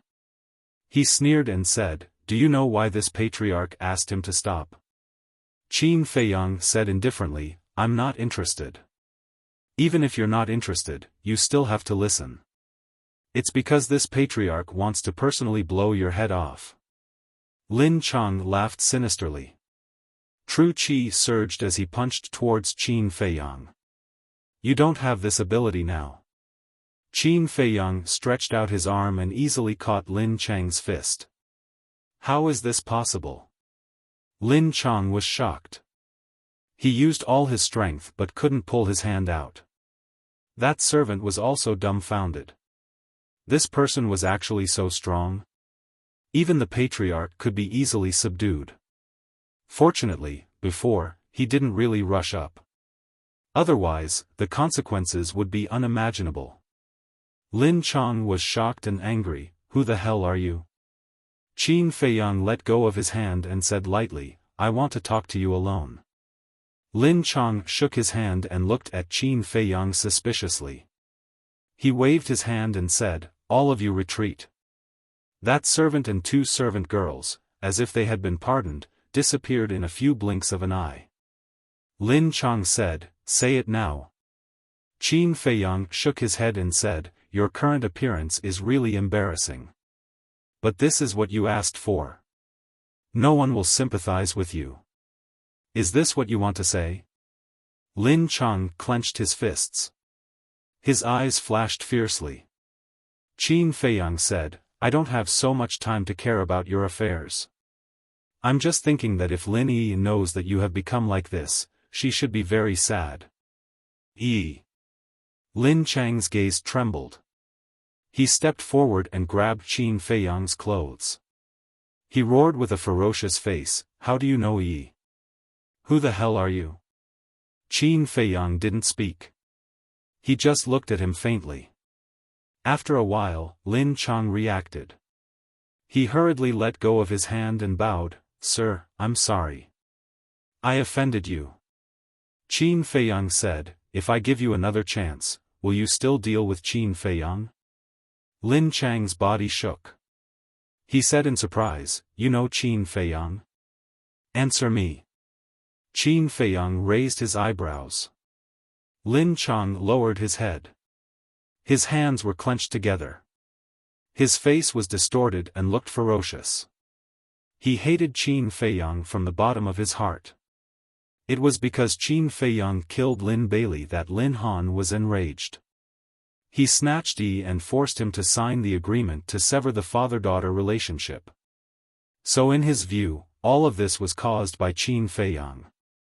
Qin Feiyang looked disappointed and shook his head, "It has been so long, but you are still stubborn. You are hopeless. People like you really shouldn't be sympathized. Who do you think you are? Do you know what Qin Feiyang did to me? How much do you know about Qin Feiyang? What right do you have to criticize me here?" Lin Chen roared with all his might. "I don't want to argue with you. Just pretend that I didn't come this time." Qin Feiyang said lightly, then turned and left. Lin Chang stared at Qin Feiyang's back angrily. Suddenly, he seemed to have thought of something and his body trembled. He hurriedly said, "Are you Qin Feiyang?" "That's right. Go and tell Lin Han. This is a good opportunity. He should reward you with some benefits." "No. It shouldn't be a reward. It should be alms," Qin Feiyang said sarcastically without turning his head. "He is really Qin Feiyang." Lin Chang felt very uncomfortable and incredulous. In less than a year, he had become so strong. Was he still the trash from before? Seeing that Qin Feiyang was about to leave his sight, he suddenly shivered and shouted, "Wait!" Qin Feiyang didn't stop and left the Lin family. Why did he suddenly appear? What does he want to do? Revenge? It doesn't seem like it. If it's revenge, now is the best opportunity. Lin Chang muttered to himself. He really couldn't figure out the purpose of Qin Feiyang's return. Suddenly, a sharp light flashed. He hurriedly ran into a secret room, walked to the image crystal, and put his hand on it. But he immediately withdrew his hand. There was a struggle on his face. Should he report to Lin Han? After repeating this for a while, he made up his mind, turned around and ran out of the secret room. He hurriedly came to the door, looked at the 2 servants, and asked, "Where is that person just now? Which direction did he go?" "Patriarch, you're finally awake." The 2 servants were very excited. Lin Chang said angrily, "I asked you a question, didn't you hear it?" The 2 of them were stunned and soon knew who Lin Chang was talking about. Because in the whole day, only one person had come to the Lin family, and that was the person who slapped them. He seems to have gone in the direction of the treasure pavilion. "Patriarch, did he do something to you?" "Don't worry, I'll go gather everyone now and find him to settle the score." The 2 servants' faces were filled with hostility. Slap. But what they didn't expect was that Lin Chang actually slapped them in the ear. "Stay here obediently. If you dare to touch him, I'll kill you first. Before the two of them could react, Lin Chang left a ruthless sentence and ran in the direction of the treasure pavilion. We're going to help him vent his anger, but he actually hit us. Is he crazy?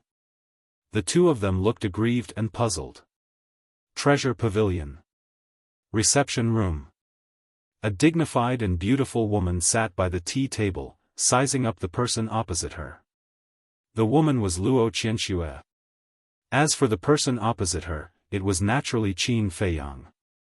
Qin Feiyang smiled and said, "Senior, you still don't recognize me?" "I don't recognize you." Luo Qianxue shook her head, her face full of suspicion. Qin Feiyang smiled bitterly. Now that he had changed his appearance and let Luo Qianxue guess, it was a bit too much for her. He smiled and said, "Senior, I'm Qin Feiyang." "What?" Luo Qianxue suddenly stood up and said in surprise, "Is it really you?" "It's really me." Qin Feiyang nodded. Seeing the beautiful woman in front of him again, he felt a sense of familiarity that he hadn't felt for a long time. He felt very at ease. Luo Qianxue walked up and knocked on Qin Feiyang's head. She said angrily, "Brat, you're back. Why do you still need me to guess?" He. Qin Feiyang rubbed his head, looking charmingly naive. Come, sit here." Luo Qianxue shook her head and laughed. She pulled Qin Feiyang to the chair next to her. Qin Feiyang didn't sit down and let Luo Qianxue sit down first. Then he bowed to Luo Qianxue and said solemnly, "Senior, thank you for lending me a hand when I was in danger." "I can't thank you enough." Luo Qianxue smiled and said, "It's just a small matter. Don't call me senior. You're not weak now. If you don't mind, just call me Aunt Shui." "Aunt Shui?" Qin Feiyang was stunned. There was an inexplicable throbbing in his heart. He nodded and said, "Feiyang can't wait." "Why would I mind?" Luo Qianxue made tea and sighed. "Your life this year is really exciting." Qin Feiyang asked, "Aunt Shui, you mean?" Luo Qianxue said, "Qingzhu has already told me about your deeds through the image crystal. It's been hard on you to experience so much at such a young age." Qin Feiyang smiled and said, "Without pressure, I won't grow. This is what Uncle Yuan taught me. It only took 5 years to teach such a promising child. Qin Yuan is really great." Luo Qianxue shook her head and sighed. She poured a cup of tea and placed it in front of Qin Feiyang. She asked, "Why did you come back this time?" Qin Feiyang picked up the teacup, took a sip, and nodded, "There are indeed some things, but I didn't do it. But it doesn't matter. The situation I set in Yen City should be enough for me to reverse the situation." He came to Iron Ox Town for Lin Chang.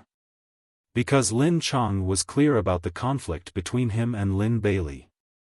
If Lin Chang helped to speak, then Lin Han couldn't find any excuse to refute him. More importantly, it was not a simple matter to let the royal family cancel the wedding of Lin Yi and the eldest prince. But if Lin Chang was present, the effect would be different. After all, Lin Chang was Lin Yi's biological father no matter what. An agreement couldn't be broken. Unfortunately, until now, Lin Chang still didn't repent.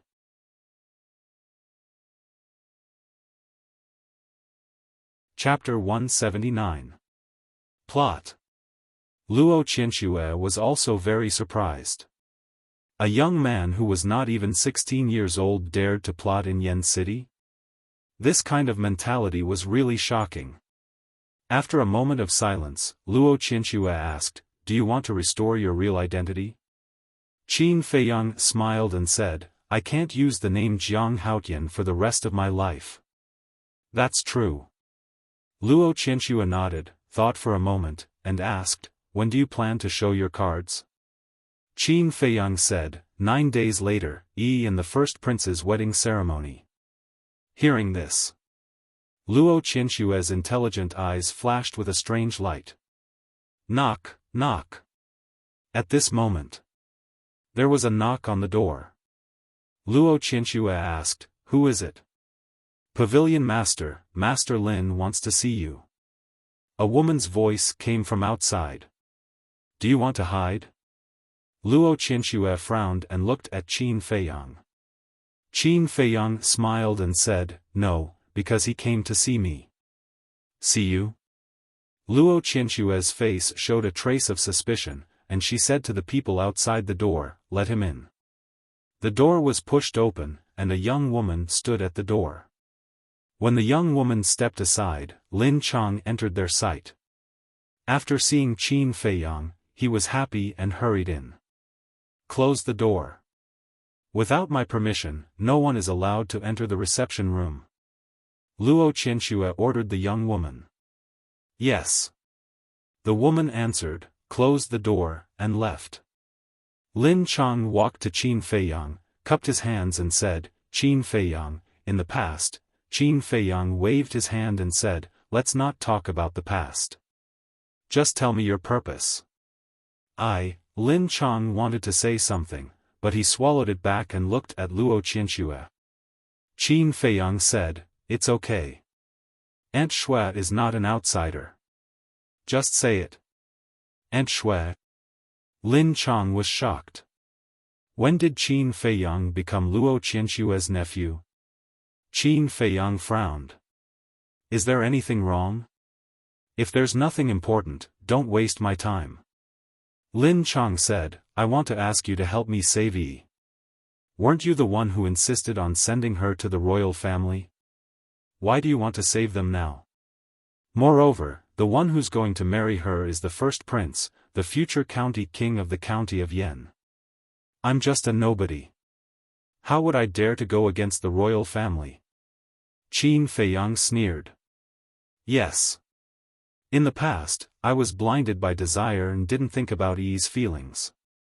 But ever since Yi left, my heart has become very uncomfortable. I have reflected again and again, regretted it again and again. But what can I do? In front of Lin Han, I'm just an insignificant wretch. I can only use alcohol to numb myself every day. I thought that I might spend the rest of my life like this.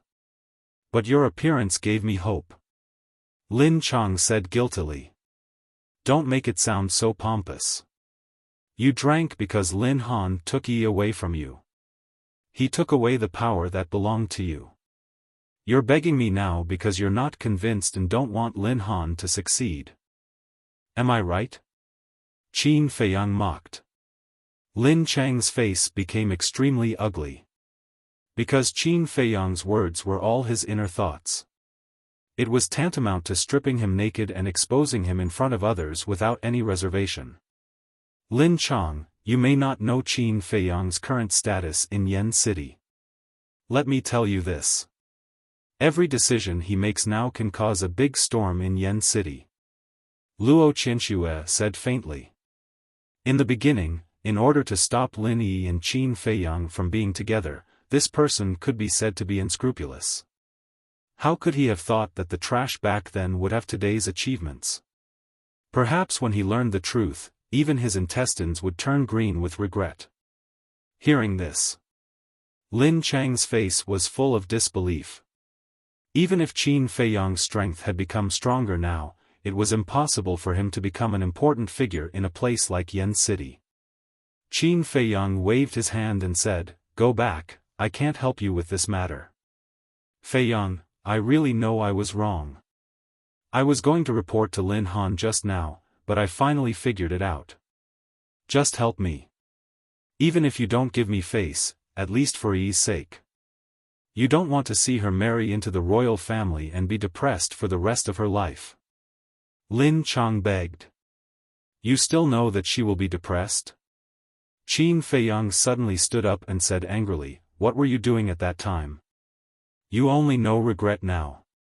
Are you worthy of being Yi's father? Have you ever considered for her?" Lin Chang couldn't find anything to say for a while. "I'll kneel for you, okay?" In the end, He gritted his teeth, bent his knees, and knelt on the ground. Seeing this, Luo Qianxue stepped forward and grabbed Lin Chang's shoulder. She turned to look at Qin Feiyang and said meaningfully, "After all, he is Yi's biological father." Qin Feiyang's eyes flashed. It seemed that Luo Qianxue and he had thought of the same thing. "Okay, I'll give Aunt Xue face." After a moment of silence, Qin Feiyang nodded, took out an illusory form pill, threw it to Lin Chang, and said lightly, "Go back and arrange it immediately. Follow me to Yen City later. This is a supreme-grade pill." Luo Qianxue's eyes lit up. "What? A supreme-grade pill?" Lin Chang was shocked and hurriedly looked at the illusory form pill. When he saw the bright pill pattern, his eyeballs almost popped out. Qin Feiyang frowned and said, "Hurry up and arrange it before I regret it." "Okay, okay, okay." Lin Chang nodded repeatedly and turned to leave quickly. About half an hour passed. Lin Chang came again. Qin Feiyang also said goodbye to Luo Qianxue and rushed to Black Bear City with Lin Chang. But before leaving, he gave Luo Qianxue a supreme-grade red fire-colored glass pill. In this way, his original supreme-grade red fire-colored glass pills were all gone. Only the first prince's 10 pills were left.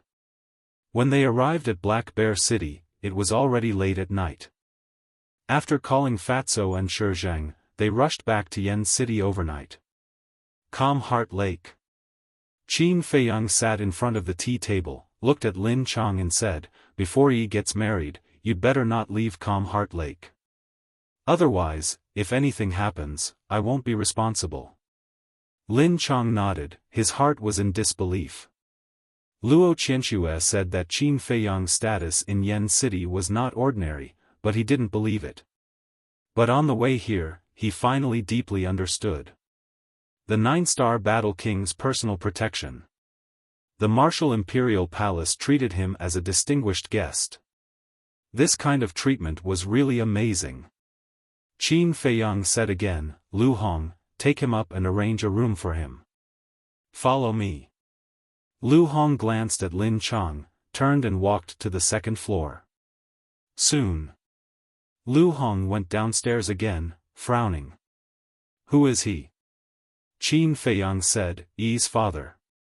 Lu Hong and Fatso looked at each other, a trace of doubt in their eyes.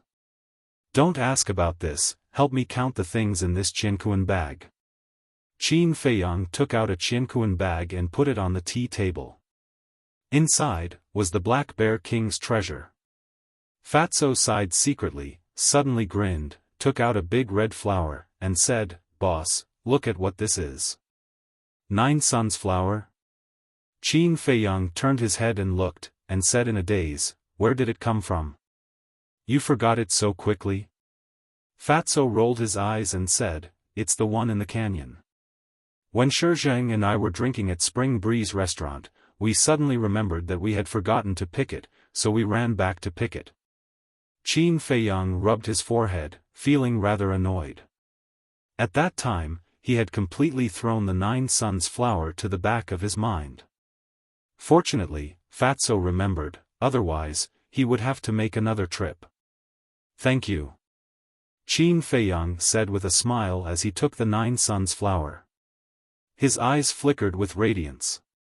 He looked at Fatso and asked, "Did you see Zuoan and the others when you went back?"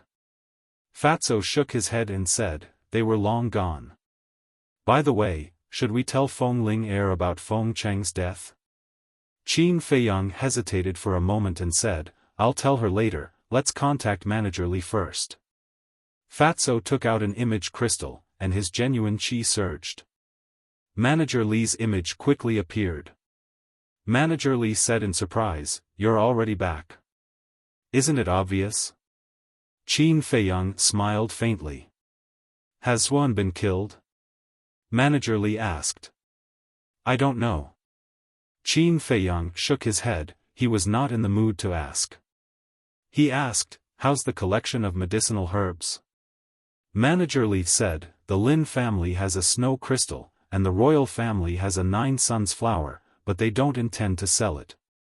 Why? Qin Feiyang frowned. Manager Li said, they said they want to use it as a prize for the competition. You should know about the competition organized by the royal family, right? Qin Feiyang nodded. The first prize is a 9 suns flower, the second prize is a snow crystal, and the third prize is a leaf of the red glaze tree. Manager Li smiled. The rewards are so generous? Qin Feiyang was surprised. These 3 medicinal herbs were rare. The royal family and the Lin family were really generous. Manager Li joked, "Brat, you're so smart. Can't you see that the royal family is actually trying to lure you to participate?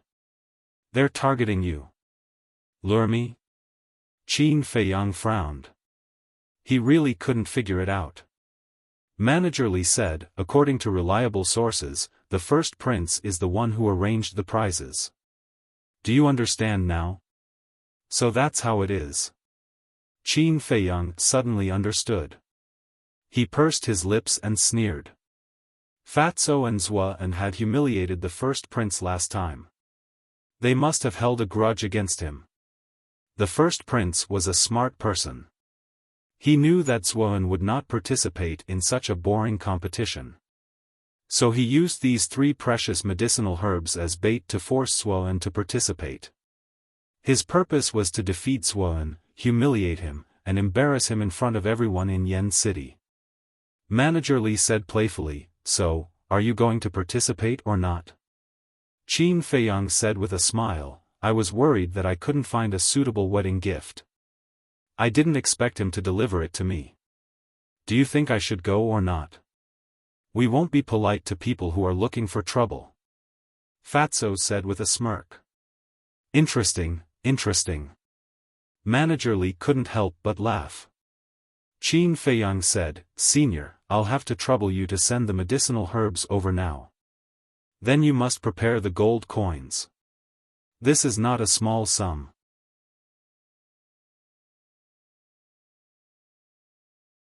Chapter 180. The first prince, Qin Feiyang lowered his head and pondered for a while before asking, "Do you know the cultivation of the first prince?" "We don't know." Fatso and Li Mu shook their heads. Qin Feiyang got up and said, "I'll go to the cultivation hall. When Steward Li comes, you can ask him about the rules of the competition. The more detailed, the better." Lu Hong frowned and said, "You've come back in a hurry. Go and have a rest first. I'll talk to Feng Ling Air." Fatso nodded. It could be seen that although Qin Feiyang looked strong, he was actually very tired. They really wanted to share some of the burden with Qin Feiyang. "It's okay. You've done me a great favor by counting the Qiankuan bag." Qin Feiyang smiled, turned around, walked out of the attic, and went straight to the cultivation hall. 2 deacon elders were guarding here. One of them asked in confusion, "What are you doing here?" Qin Feiyang cupped his hands and said, "I want to see Feng Ling Air." "I guess that you're looking for Feng Ling Air. She's in the number 1 cultivation room. Go in by yourself. Remember to be reserved." The 2 of them said with a smile, which was very ambiguous. Reserved? Qin Feiyang smiled bitterly. Did they forget that he was still a minor? But he didn't explain. He cupped his hands to the 2 of them and walked into the cultivation hall. In front of the number 1 cultivation room. Qin Feiyang looked at the stone door and didn't knock for a long time. Because he could imagine how sad Feng Ling Air would be when she learned of Feng Cheng's death. Knock, knock. In the end, he let out a long breath and reached out to gently knock on the door. But after waiting for a long time, Feng Ling Air didn't open the door. "She's not here?" Qin Feiyang frowned. Just as he was about to turn and leave, the stone door slowly opened and a pale face entered Qin Feiyang's line of sight. Qin Feiyang looked at Feng Ling Air. There were tear stains on her cheeks, and her eyes were red and swollen. She looked rather haggard. It was obvious that she had just cried. A trace of doubt crept onto his face as he asked, "What's wrong with you? What's the matter?" Feng Ling asked a question instead of answering. Her voice was a little hoarse.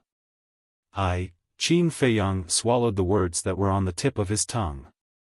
"If there's nothing else, then leave. I'm not in the mood to entertain you right now." After Feng Ling finished speaking, she reached out and closed the stone door. What needs to be said must be said. Qin Feiyang sighed inwardly. He reached out his hand and pressed on the stone door. He looked at Feng Ling and said, "Your grandfather," immediately. Feng Ling body trembled. "What is it?"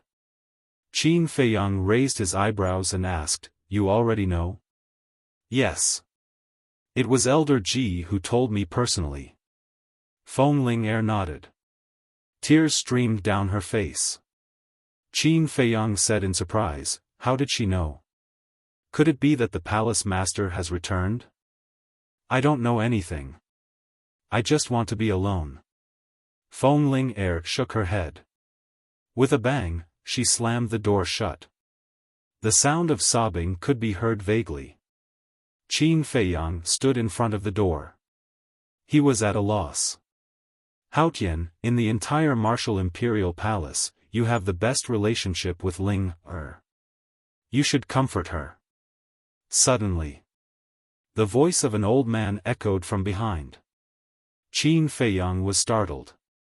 He turned his head and saw Elder Wan standing behind him. His old face was full of worry.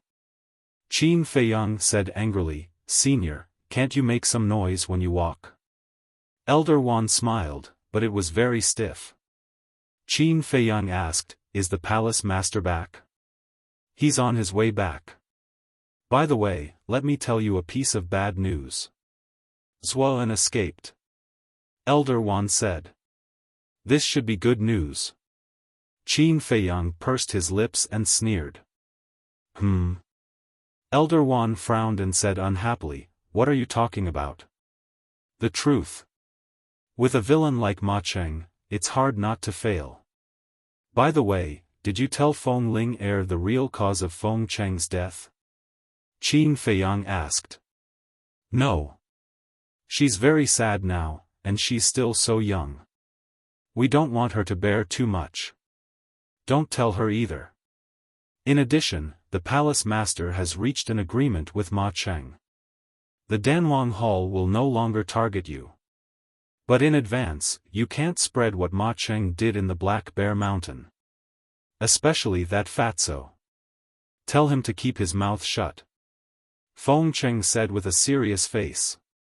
Since he dared to do it, why would he be afraid of others talking about it?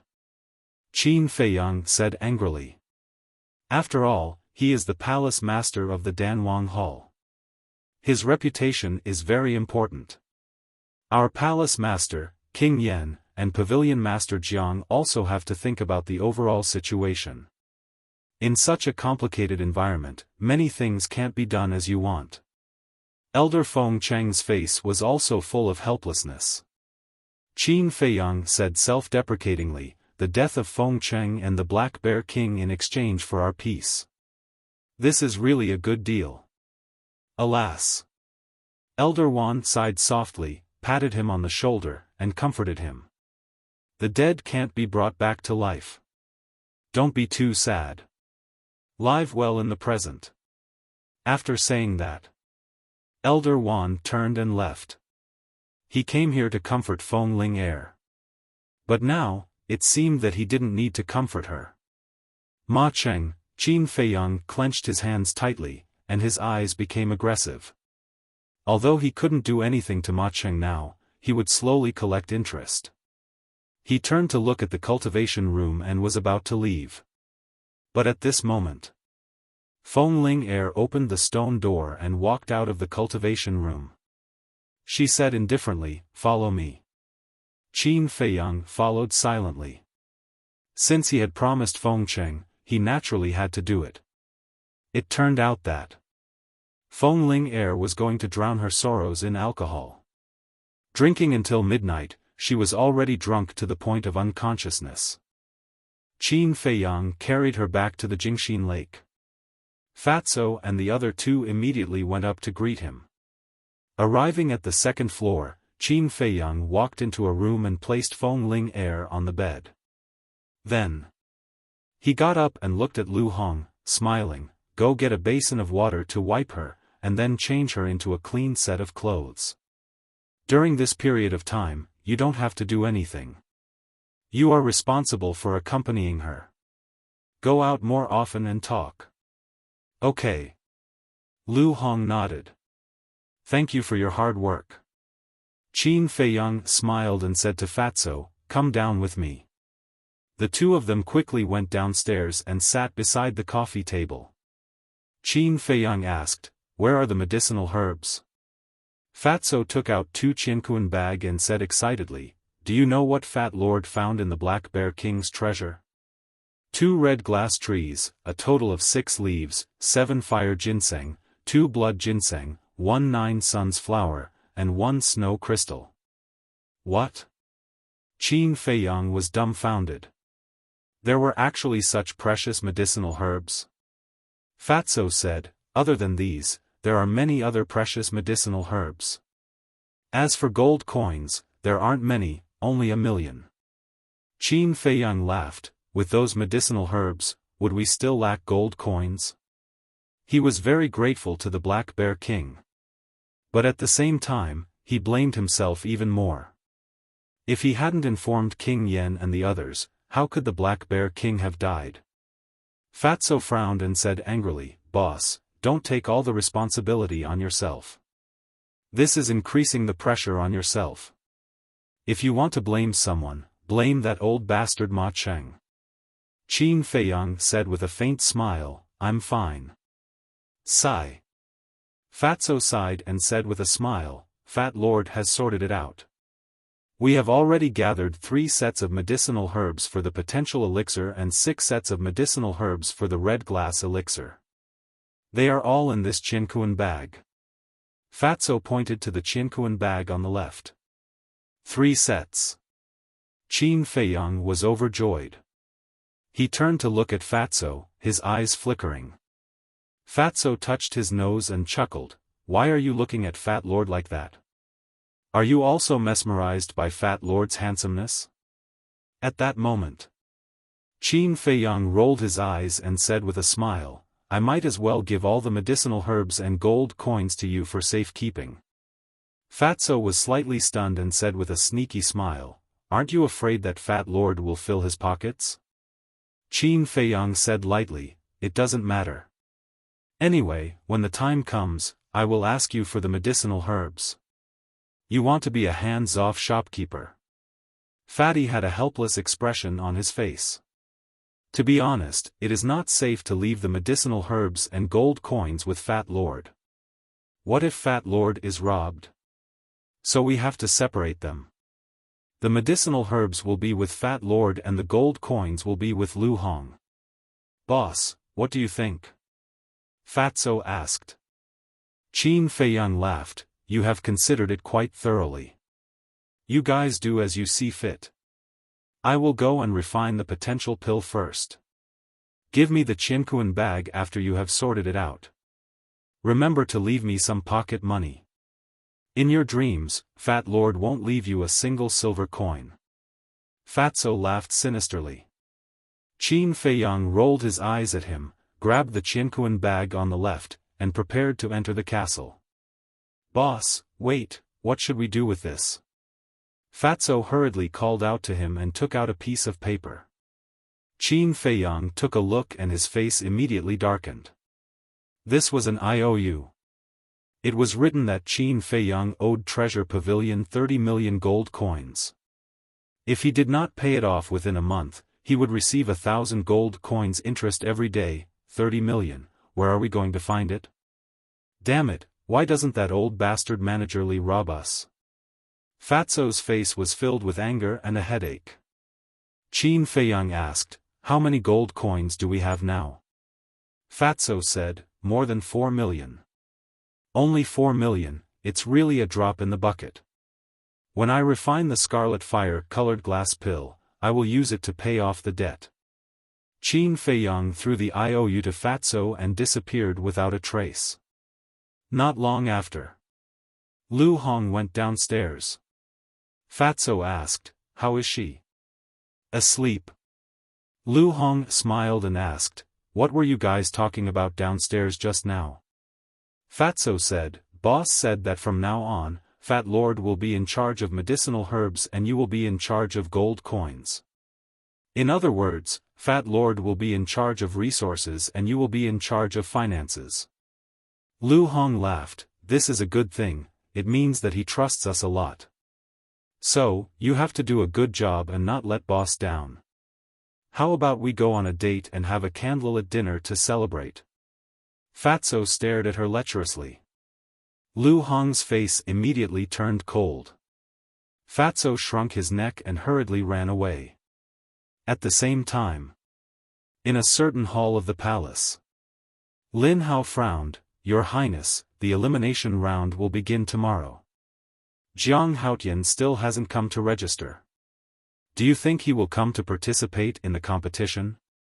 The eldest prince said, "If I knew, would I still be here worrying?" Lin Hao said, "Let's increase the reward." The eldest prince's eyes lit up. This was a good idea. "All right. Tomorrow morning, you will announce it. The prize for first place is a 9 suns flower and a snow crystal. The prize for second place is 3 leaves of the scarlet fire-colored glass tree. The prize for third place is a fire ginseng. I don't believe that I can't lure him out."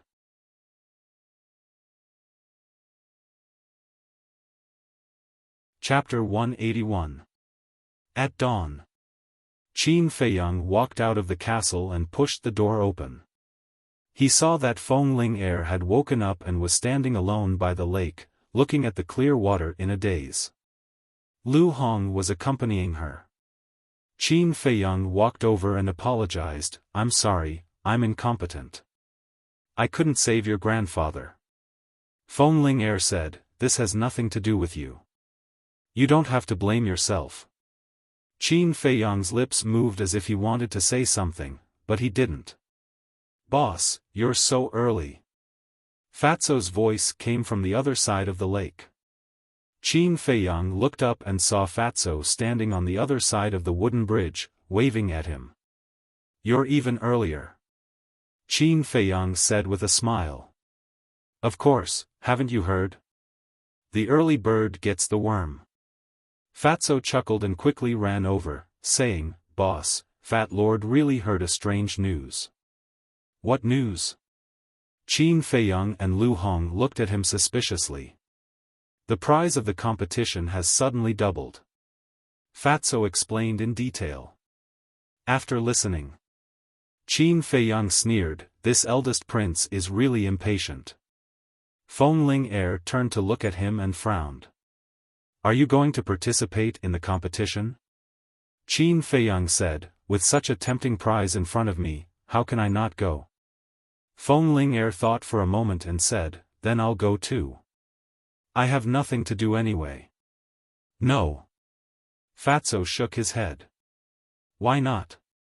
Feng Ling Heir asked. Qin Feiyang was also puzzled. Fatso said, "According to the rules of this competition, only those under the age of 18 can participate. If Fat Lord remembers correctly, you should be 18 years old." Feng Ling Heir frowned and said, "Why did they set this rule?" "That's what the first prince said. He wants to give the youngsters from Yen City a chance. In fact, it's to prevent martial arts prodigies like you from participating in the competition. Especially since you have a good relationship with us, you will definitely help us. If you go, the first place will be yours, and his plan won't succeed. Tell me, is this bullshit first prince despicable?" Fatso sneered. Qin Feiyang said, "That's a good thing." Lu Hong nodded and said with a smile, "Indeed, if the younger generation were to participate, we would have no hope of winning." Qin Feiyang pondered for a while, then looked at Fatso and said, go and call Ling Yunfei. We'll meet at the gate. Okay. Fatso chuckled, turned around and ran away. Qin Feiyang looked at Feng Ling Er and asked, do you want to join in the fun? Feng Ling Er said, if we can't participate, why should we go? All right then. Qin Feiyang nodded and said to Lu Hong, accompany her. After saying that, he turned around and walked towards the wooden bridge. At the same time, Shi Zheng was jumping down from the balcony of the attic next door. Qin Feiyang walked over and said with a smile, Elder Shi, the palace master and Ma Cheng have already reached an agreement. There's no need to continue protecting me, right? Shi Zheng said, it's better to be careful. Qin Feiyang thought for a moment and nodded, all right, then I'll have to trouble you, Elder. Although Ma Cheng agreed, it was hard to say what Jia He would do. What if he secretly sent someone to assassinate him behind Ma Cheng's back? Moreover, there was the blood token. This force was mysterious and unfathomable. He had to be careful. The two of them arrived at the entrance. After waiting for a while, Fatso and Ling Yunfei arrived.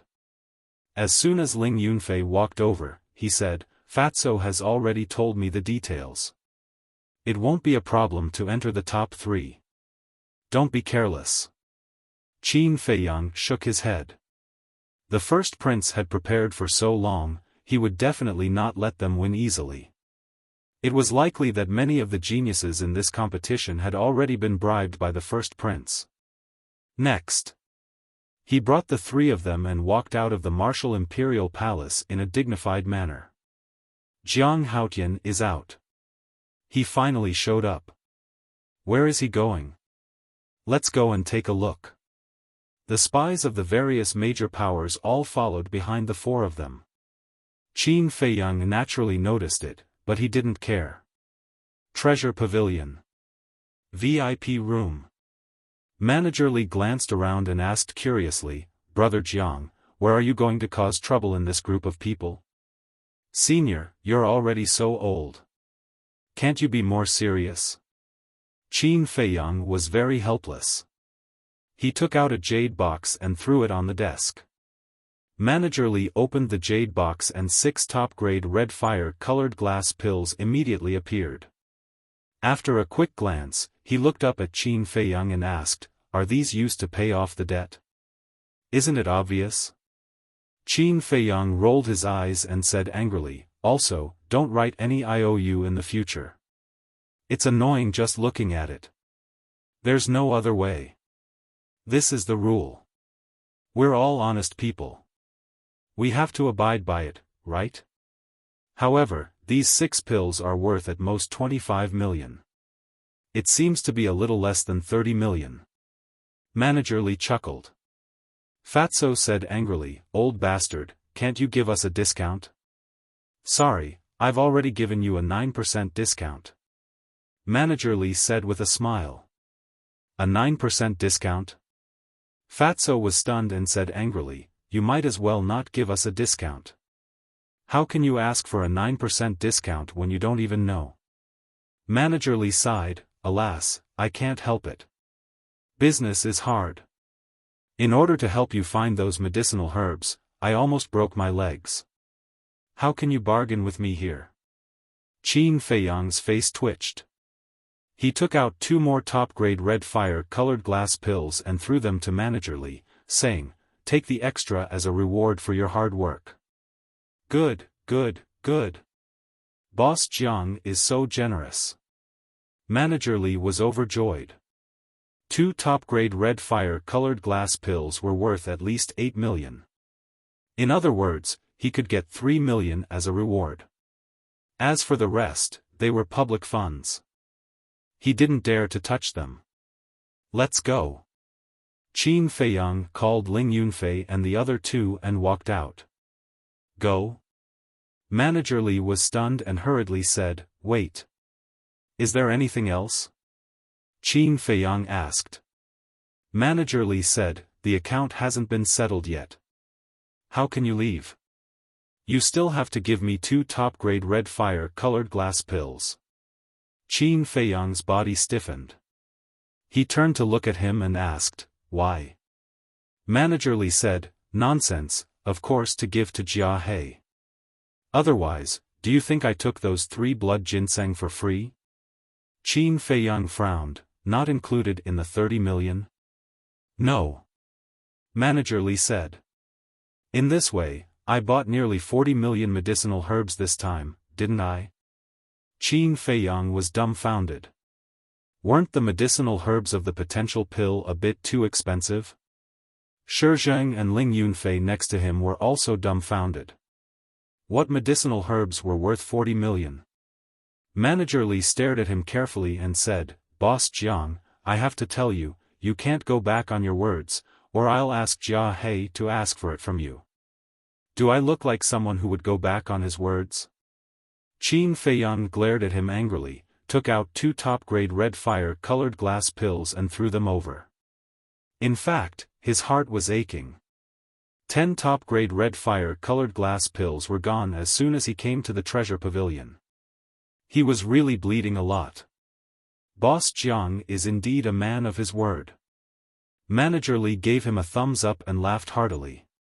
Qin Feiyang rolled his eyes and said, "Continue to help me collect those medicinal herbs, especially the snow crystal, 9 suns flower, and blood ginseng." Manager Li smiled, "As long as you have money, everything is negotiable. But can you reveal a little bit what kind of pill you want to refine? You want to know? Wait patiently." Qin Feiyang laughed, turned around, and strode away. "Bastard!" Manager Li cursed secretly, but he was more and more curious.